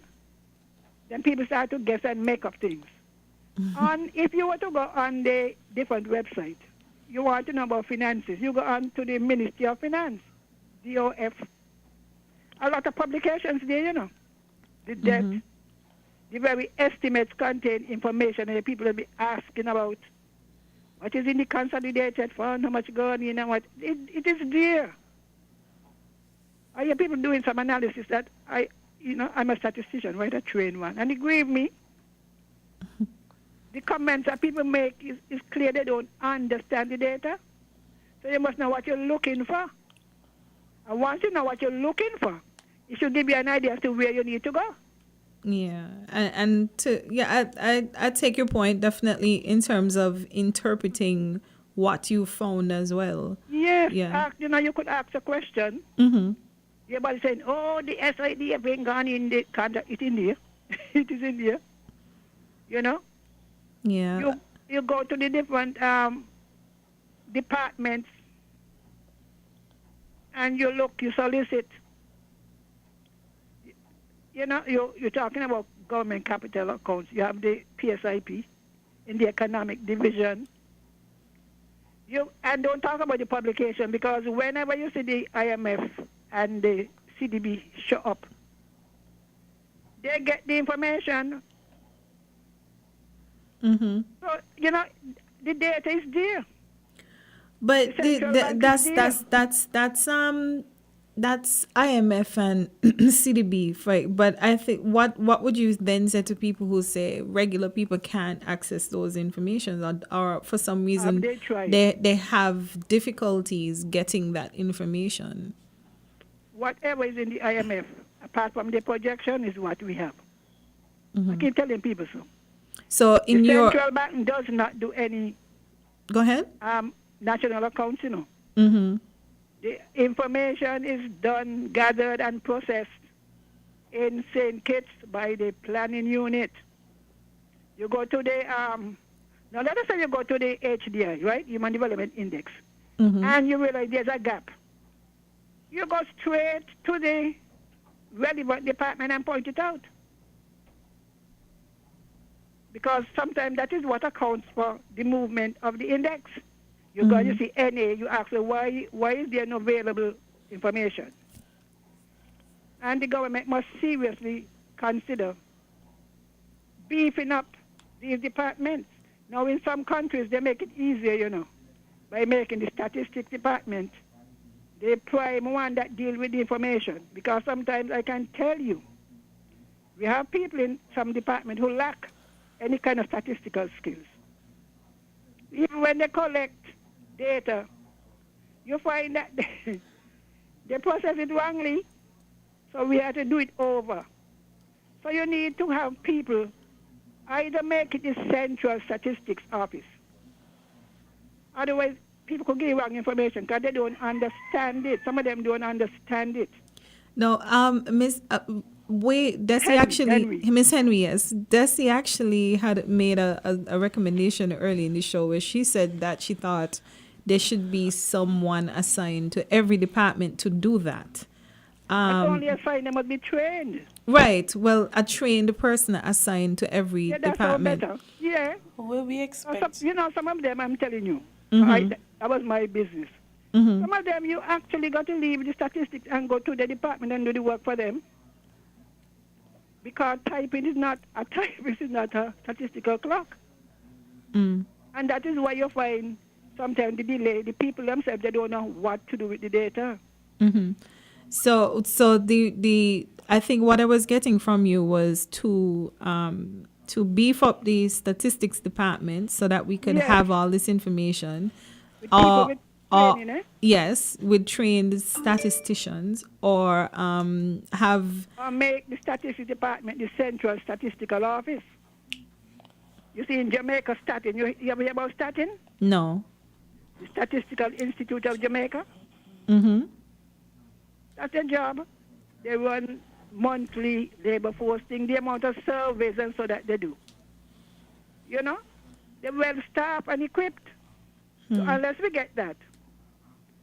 Because you go and you ask some people, what are you talking about? Some of them who handle the very data, they don't even think about collating it. Yeah, I think we definitely have more work to do in relation to that, because Yeah, 'cause if statistics you're not the putting it statistics together. department might not capture every. No, because it is not the central thing. Mhm. You have, for example, you go to the labor department. I don't even know if they get a statistician yet. You know, so the relevant data comes in, but not processed. Well, nobody here to do it. You know that kind of response. Mm-hmm. Mm-hmm. And they have all other departments or the private sector make the information available. Mm. They don't even think about doing it. Yeah. So. You know, but I must warn people, before you go and you analyze, have some idea of what the information is saying. Mm-hmm. Oh, they had 10 this year and they got 5 this last year and whatever. What is behind the numbers? And the journalists themselves need training. I recall sometime, I remember Andrew Huey went. I think it was either Huey or somebody put on economic analysis for journalists. You know about that course? I know Yui had something for media practitioners, maybe Yes. some. Yeah, I had to do a presentation on defamation. I remember that. Yeah, we need more training because everybody calling themselves journalists. How do you feel about that? How do you feel about that, though? I mean, I'm saying it's a good attempt, but if you start, please, because sometimes you do yourself more harm than good, because you put out the wrong information. You have the numbers, but you misinterpret the data. And the people who are depending on you, to get the information, they're giving misinformation. Yeah, I think we had that. We definitely saw that with the COVID, the vaccines, where we had so many back and forth debates about, is it 70% of the population or 70% of the adult population? 70% of the adult. And I had sensible people was turning the thing into the percentage of the entire population. Mm-hmm. Now, if you know the target, this is the target. So therefore, the number goes over that total. Mm-hmm. It's simple arithmetic, Oh, they lie. They ain't telling the truth. You talk about 18 to when you die. And people put it over all the children from 0 to when you die. Mm-hmm. Some of it is deliberate too, some of it is deliberate. Well, I know sometimes it definitely can be. We say what we want to be said. You gotta forgive the ignorant one. The ignorant one should learn. But when people who are supposed to know better keep doing these things, you must create uncertainty in the mind of the public. And our students need to learn analysis, even statements made. Is it true? What is there to back it up? What's the source? What's the source? Mm-hmm. And not only just the source, because sometimes people can put some far-off date. Well, let's take now, for example. These are unusual times, right? Mm-hmm. And statistics will say, when you cannot compare something that is regular with an unusual time. Mm-hmm. In Calypso they call it outlying, right? Yeah. And yet some people will do it. Oh, the economy ain't going 2020. Well, who expected Well, I guess, yeah. I guess the comparison, you what do you call that thing? Oh gosh, the word is escaping me now. When you report, you say you had to make certain assumptions. Right. Yeah. Because it must have an assumption, Mm-hmm. Because sometimes people, a lot of people die in 2021. Well, all over the world. That death rate cannot be compared to the regular death rate.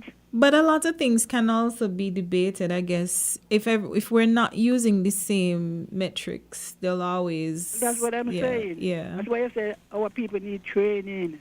Mm-hmm. I have a time of my life, right? Well, unlike other people, I'm not afraid to talk. Mm-hmm. I own a body script. I think I've had enough training and experience and a willingness to educate our people. Now, there are some people out there whose job it is to attack. That is true. You just ignore the noise. Ignore the noise. Somebody asked me, you ain't tired, just get abused. Mr. Darling, we don't even hear them. That's what I think we need to teach people. That's exactly what I think. One of the things I think we need to teach people is how to ignore the noise. Mm-hmm. Because you know what they don't know. Mm-hmm. If you do them, well, if they listen, and you give them the source. I don't tell people, look, you're asking about this thing. Take up a copy of the estimates. Go on to the government Department of Finance. There are copies there. In the Navy's government, the copies are on the internet. Go and search what you're looking for. But our people want people hand them information. The St. Kitts estimates are online too. I'm telling you, even the one with the debt management. Oh, we know what kind of debt they have. It is in the back of the book. If you go on, papers are being done on it. You go on to ECCB website. They have papers they do on your very economy and stuff like that. When we had the thing in the financial recession, this was the best part. You don't understand what you're saying, brother? Well, so I want to encourage the media first. Educate yourself. Learn to do research. Because sometimes the people you're asking know nothing. But rather than say, I don't know, they give you some story and then you go and run with it. You don't even back check it. Right. And at the end of the day, people lose confidence. You see how Trump had them talking, fake news. So even when it is the truth, he don't brainwash their mind. Yeah, to challenge. That's true. So true. So they didn't even bother. Well, he says fake news. You don't go and check it out first. But so I want our journalists. I know they're trying because some of them not trained there.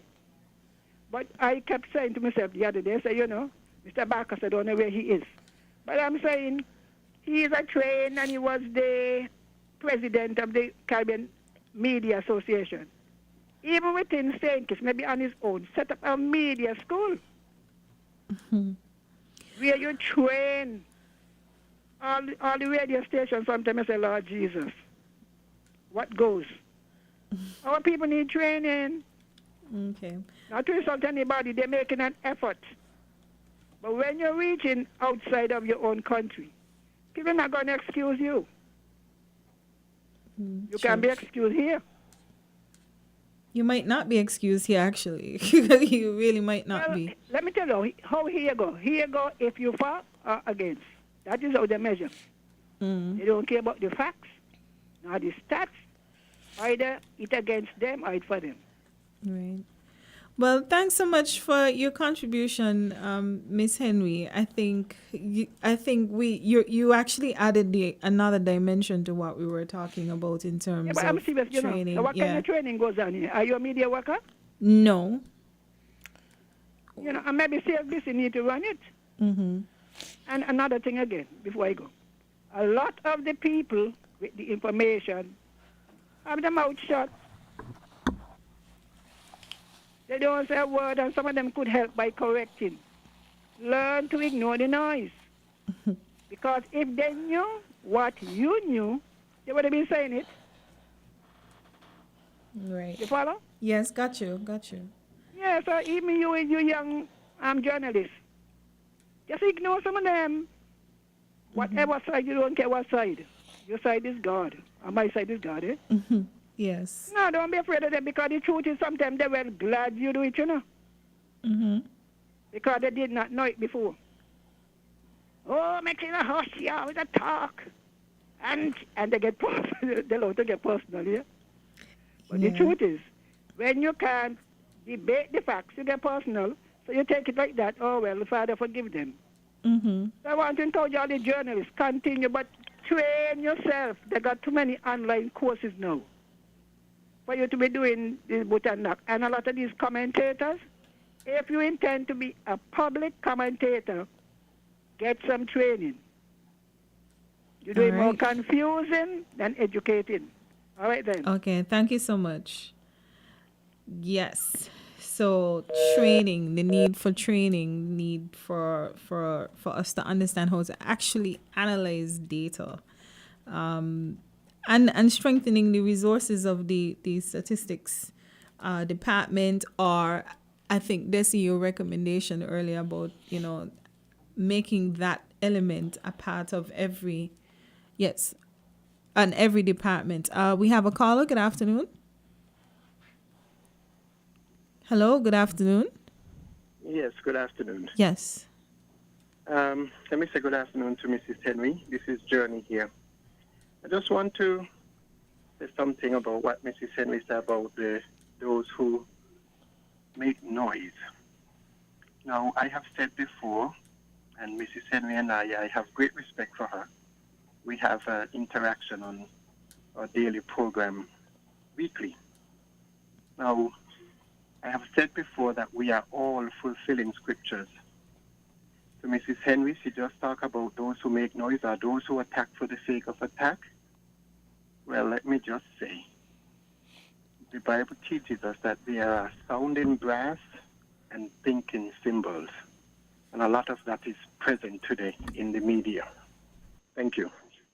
Thank you so much for that call and that contribution. And the thing about it is noise is relative, because somebody thinks somebody thinks your comments are noise. Somebody thinks that you're talking the truth.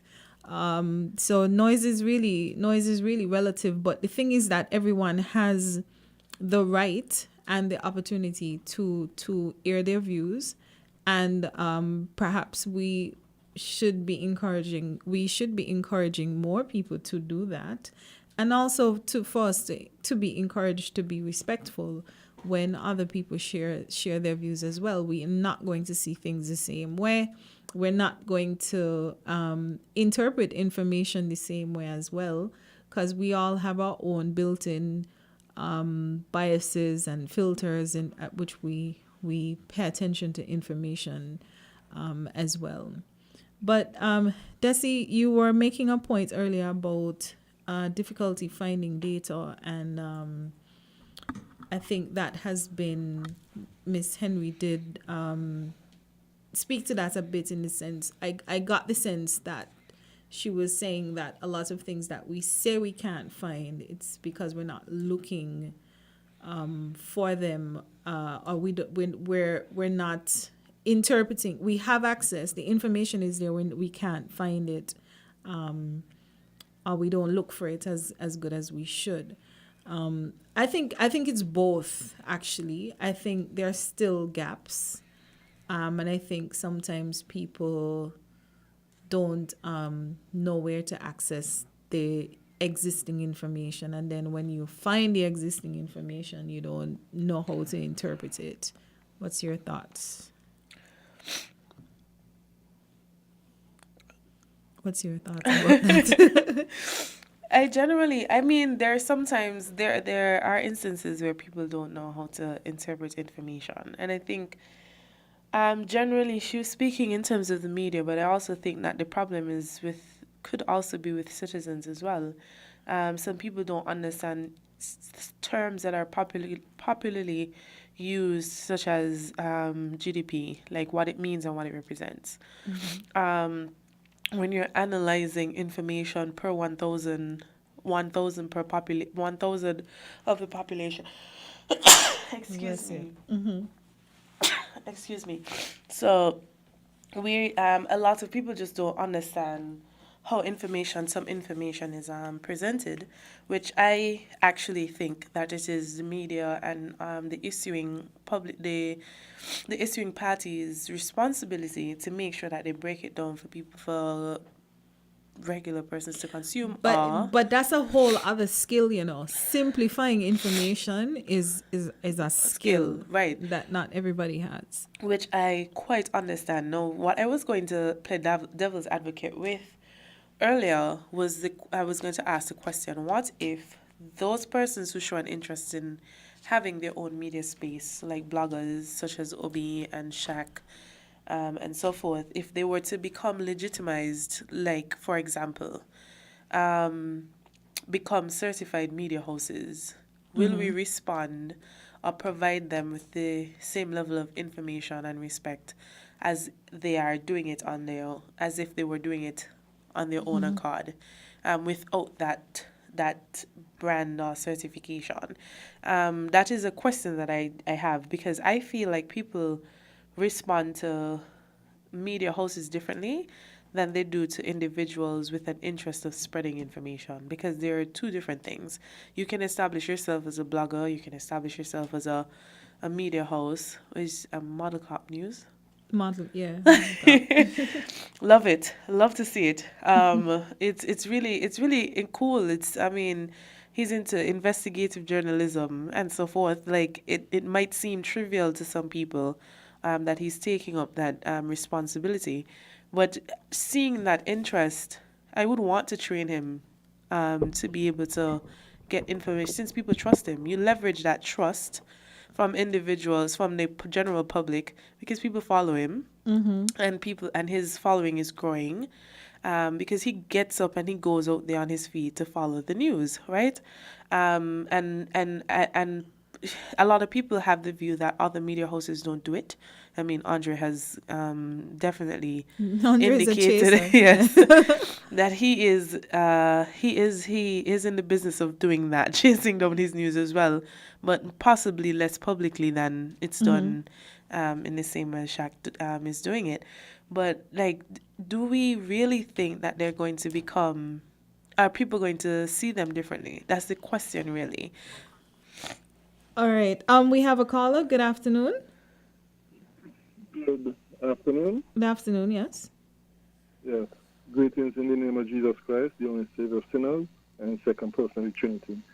Now, I would like to say, the reason why the media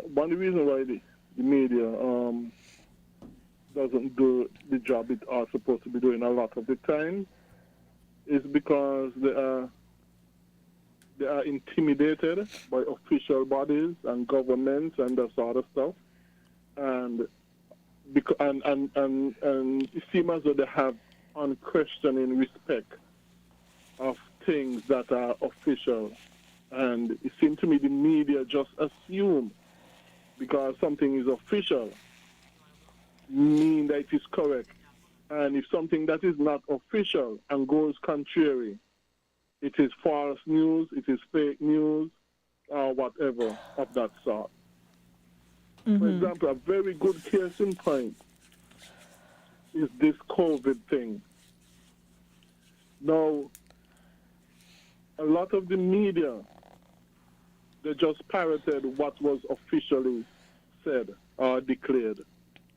And where the alternative voices in the debate was concerned, they pushed them off as fake news, misleading, that sort of stuff. Conspiracy. Conspiracy theorists, you name it. When now, as more information is coming out, you find now that a lot of what was considered to be conspiracy theories in the past, even now are being said to one degree or the other officially, and in many respects. For example, you have, even up to last year, alternative voices were saying things like cloth masks, surgical masks, that sort of stuff. They're very little more than face decorations because they're not really effective against the COVID because it is spread by aerosols, not so much by droplet but by aerosols. And you will kick off social media. The mainstream media rejected those voices as conspiracy theorists and that sort. And now today many studies are coming out and saying that, and even officially to certain degrees that is being recognized now in some areas, and it is growing. And there are many other things. So the media need to honestly look at all sides of the debate. Don't just assume because something is official, governmental, or whatever, that it has to be correct. And because something is an alternative voice means that it has to be conspiracy theory. And don't be intimidated. Don't be intimidated by governments, official bodies, and that sort of stuff to say, oh, if you are reporting these things, you are reporting conspiracy theories and that sort of stuff. You see, the media person, the journalists, the media persons, and businesses, etc. They not only need to look at the information honestly and fairly and critically, and they not only need to listen to all sides of the debate, which all of these things they are to be doing, which they don't do. But in addition to all of that, they also need to be brave enough, no matter what blowback you're going to get, no matter what criticism and insults you're going to get, you need to report the truth unbiasedly and because you have taken all sides of the debate into account in what you are now reporting. Right. And these are things that are very, very much lacking in the media. All right. The media have far more to go, and you know, courage as well. Courage as well is very important, because many of the times we know things to be correct, but because of peer pressure and pressure coming from our side, and not only that, because you may lose sponsors too, and you may lose advertisers and that sort of stuff. What you do? You don't report the truth, but you report what you know to be wrong. Right. And you report it as the truth. And not only that, it even get worse. And when somebody else reports what is true, even though you know it is true, you condemn the person as spreading conspiracy theories. And I said a lot of this was revealed in this COVID situation, and a lot of other situations. A lot of it now is going on in this Ukraine-Russia situation, where Putin is made to look like a big monster, and Biden is made to look like an angel, and Merkel is made to look like an angel. When actually the other way around, as far as I can see, not any of them hands are clean, but America is the one who is more to blame for this situation, far much more than Putin. But you see, the media playing it up that Putin is this monster and Biden is the thing. But when you consider all sides of the debate, it's hard to come very hard to come to that conclusion.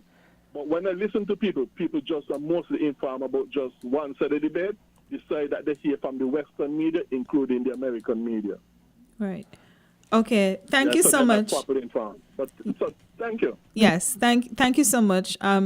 Solid comments there. The caller, Desi, the caller actually reminded me of something that I wanted to bring up, and I'm happy he gave us this natural segue into that. In terms of how much media, I don't think people recognize how much we are impacted by the immediately available media. So media says it's this. So the media is saying this is good, this is good, this is good, this is good, this is good. But then as time goes on and as you expose yourself to other sources of media and even your own real life experiences, you realize this thing isn't so good. And I think that a lot of us don't recognize how much we're impacted by immediately available media, and we just accept it as truth. So how do you think we could really encourage people to diversify their sources of media and even recognize that perhaps everything I hear isn't true? Not necessarily true, but it might not be complete. Requires investigation. Yeah, it might not be. It might not be complete because How do you get that? I think I know of this because of education, and I think that is the solution. Like from as early as primary school, you have to start instilling in people how to consume information and the importance of critical thinking, because with critical thinking, you begin to question everything, and then you're going to not just rely only on one source. And then you get into academic writing, and you're forced to utilize multiple sources. You're told not to utilize certain sources because then those the place or the source of information is in question, right? No, I think that is the only how to really tackle something like that. Public education is important, and then educating from as the primary education level into secondary. It needs to be a lot more included. It needs to be included a lot more into English writing. Once you begin to do research in like subjects like sociology, even any report that you have to do, because in geography, social studies, everything, in every level, you have to write and you have to get information and you have to do research. You have to, we are giving children projects to do at school, but we're not saying where the sources, what sources they're getting them from. So even simply like creating a scrapbook of pictures for national heroes. Where did you get those pictures? right? Who tell you that that's how Kennedy Simmons look? Mm-hmm. That kind of thing. Because sometimes I've seen people use images of people that are claimed to be people and they're not, right? So even these things have to be institutionalized and instilled in our children from a very young age, because critical thinking, and I saw a colleague make that post a few days ago in their close friends on Instagram, so a lot of people didn't get it, but he would have shared that a lot of questions that are being asked by individuals, it was of his opinion that it is a lack of common sense, when I had to tell him it's not a lack of common sense, it's just a lack of critical thinking. A lot of us who went to UE, one of the things that I really valued is the UE ideal student that is defined is number one thing is a critical thinker, right? Not a person who gets good grades, but a critical they thinker, make sure of that too. right? So you have to be. It's really that little that thing. It's not a little thing. It's a big thing. To really critically analyze information and sources and people, and having that desire to get your information from different sources, because what is revealing is when you begin to understand where some people, what the interests from which some media spaces are reporting from, for example, and I will not use local references, in the US, we know, and many of us know who CNN supporting in terms of Democrat or Republican. Many of us know who Fox is supporting, whether Democratic or Republican. It is of that backing. Who is paying the bill is whose voice is being represented, right? And in the media, and that's the control tactic. Yep. Because for you to be able to influence people, opinions, ideas, ideologies, whatever it is, you have to have some backing in the media.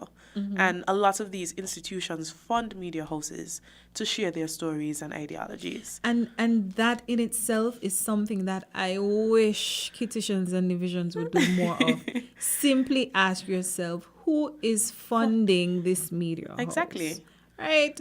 And a lot of questions will be answered from there on after. Who is behind it? And again, if we realize that a lot of things that we call media houses here in St. Kitts and Nevis, we don't know who's behind them. We don't know who the people are because they are hidden for a purpose.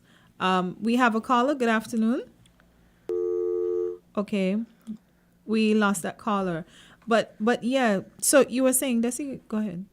Yeah, I think, so we go back to, just to summarize what I said, to be able to understand information and to be able to understand that you need to get more sources, it will come from the accepting, appreciating the concepts of critical thinking, and questioning critical thinking allows you to question not just the source, but question everything. Like you become a natural investigator. You want to know how we can get more information, and just go and get it. Like whether you talk to different people, because sometimes you see things, it's just almost like, let's use the example of being something you hear about somebody you love. So you hear something about somebody you love and it doesn't stop there. You actually go and either ask the person or ask persons around them. Okay, we have the caller. Good afternoon. Oh boy, we keep losing you. All right, good afternoon. Yes, hello. Yes, it's me again. Yes. Yes, I'd like to quickly say two things, at least two things. First of all, I've seen it demonstrated in documents, including on YouTube and documents, and that's also that I follow. I never really check it out that much out with the Caribbean, but I would think, I believe the same thing is true. But when it comes to, for example, a lot of the mainstream media sources, a lot of their reporting are basically almost the same words they're using to say this, to say what they're reporting. No. They're almost using the same words. So it seems as though they're just getting the information from one source. CNN, MSNBC, you name them. The words that they use to report a lot of stuff, very little change are made to those words. They're almost saying the same thing verbatim. Mm-hmm. Which is And true. so that should question also. You know a thing they call Operation Mockingbird. Heard about it. I'm not familiar with that. Operation Mockingbird was the government in America infiltrating the media and putting the agents in the media to parrot the official government view and version of things, the government propaganda. And while the government says it is over, it's no more existent, there's no evidence whatsoever that Operation Mockingbird is over. And these are things we need to take in mind, that a lot of media sources are nothing but government propaganda sources and propaganda sources for official bodies. And like I said, do your research on Operation Mockingbird and you will see what I'm talking about. Okay. Operation Mockingbird I have homework because Desi knows about it. All right, thanks. Yes. Yeah, the government does say it's no longer existent. That's what they does say. But there's no evidence that it is not going on today. Okay. Thanks for that. Okay. All right. So we definitely have to challenge information. That's something, and we have to look behind what is presented. There, open the curtain, look behind, see who is behind there. Exactly. Is this a puppet? Like our last caller was saying, they say exactly what, the sources are saying.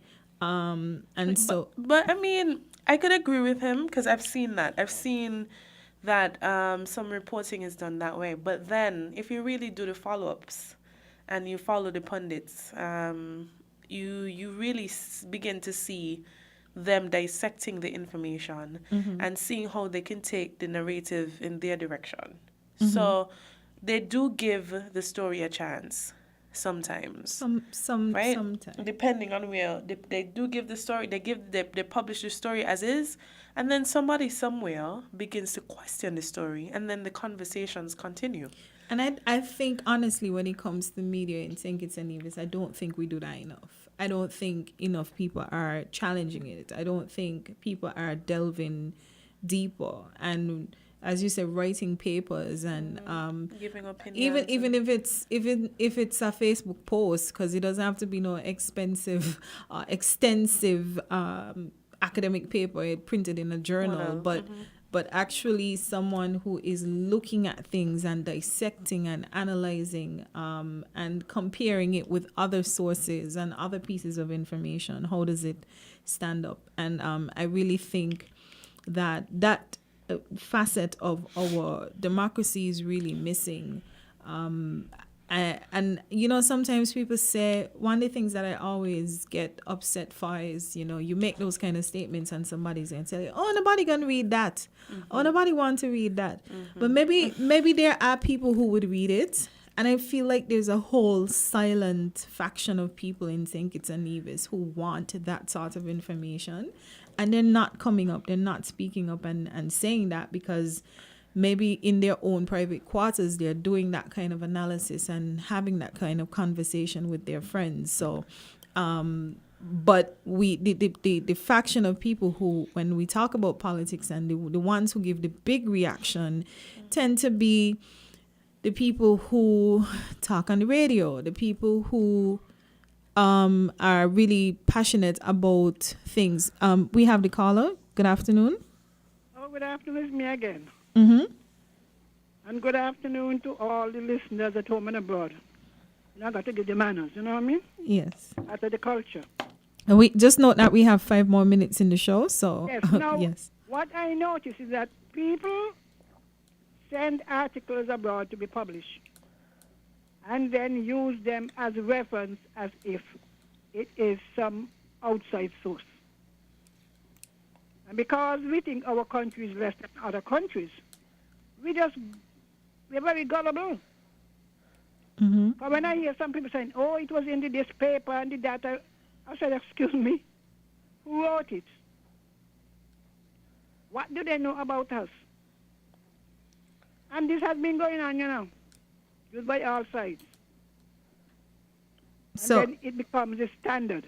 So then you're actually endorsing what I said earlier in terms of we have to dig past what is presented. I was out from what the first, most of the first. No. I said that about 5 minutes ago, actually. Yes, we have to dig past what is presented. Don't just accept what you see in a paper or on a news item. And another thing I said on this Facebook post. I tell them, you all didn't hear about what happened in the USA with the Russian and things, even the Black Lives Matters, where they got outside influence who post for you to react a certain way. You know what people are, we acted ignorant, you know.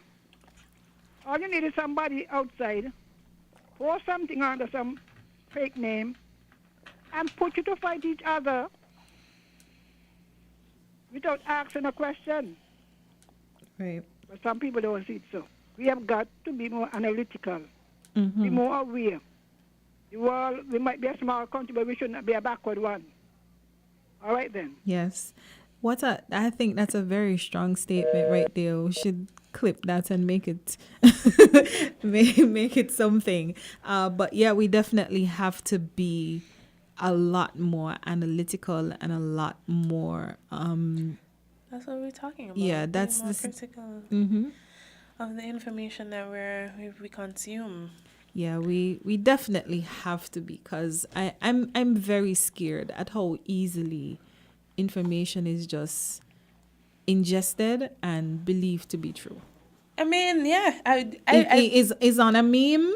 I was just about to say it's not a meme, so it got to be true. Say that. Like, I feel like, and the thing about it is also, people are happy to see some of their feelings justified. Yes. Like, that's whether or not it's good or bad, they just feel like, oh, I feel it, somebody else feel it, so it got to be true, right? When, in fact, an individual could be lacking a certain self-awareness, that's not helping them to be able to analyze information and their surroundings as well as they should, right? And so what you may be feeling may not be accurate, which is usually what you may be feeling may not be. Yes, that's correct.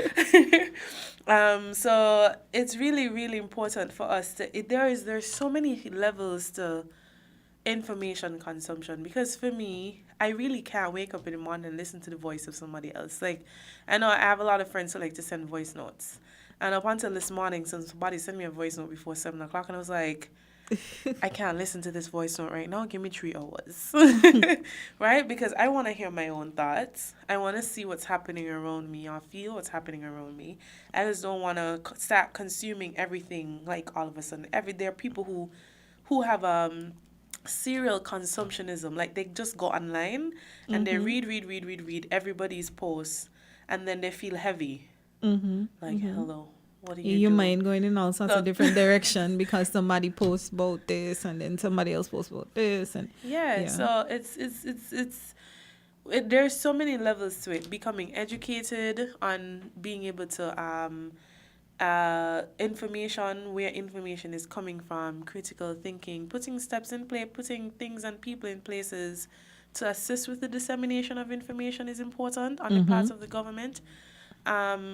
Even institutions, large corporations that have a duty to the public, those who have strong shareholding elements, where you have public companies and you want to share information with people, they too have, some of them have public relations departments to give the media information, or to give, and that's, I'm not sure if that's something that's practiced here in St. Kitts and Nevis, but that's something I would definitely love to see happening all over, because it's really important for us to place emphasis on information sharing, because when people can't get information, they become frustrated.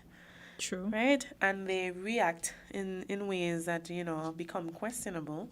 But we also have to understand that people thrive on information. Like, there are people who most people really want to know what's happening with you, what's happening with the country, and these kinds of things. So I'd really love to see us placing more emphasis on and incorporating. We come out here with a lot of recommendations. That's true. On how we can, mold our young people to become critical thinkers, because that's where it's going to start. I mean, I sometimes feel like when you get older and you don't practice those things, then it kind of becomes a lot harder for you to get to certain people. That's true. So that they can respond intelligently to the way in which information is met. They are met with information. So it's gonna be interesting to see what comes of this discussion, and see how we could assist, I guess, with our recommendations on information and information sharing on the media and so forth. True.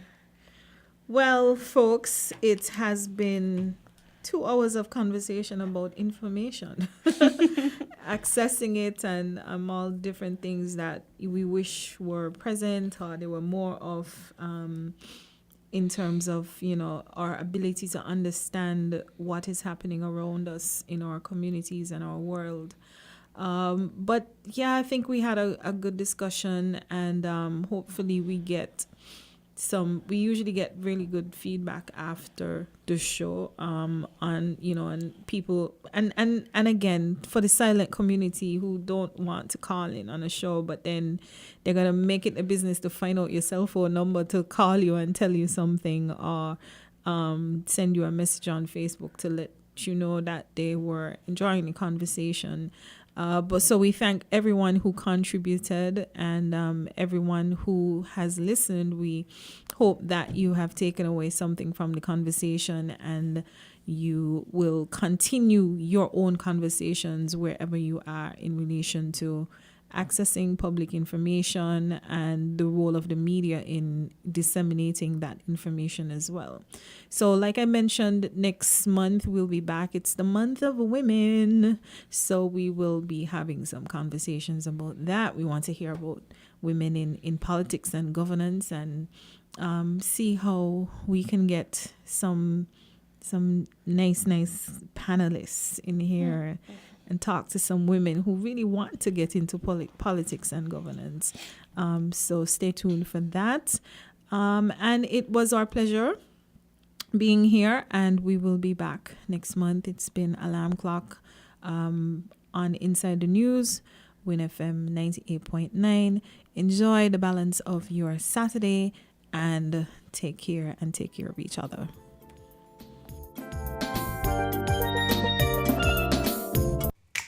Maybe it's the way the brilliant gold liquid reflects our sunshine, or how the bright blue of its label mirrors the clear Caribbean skies overhead.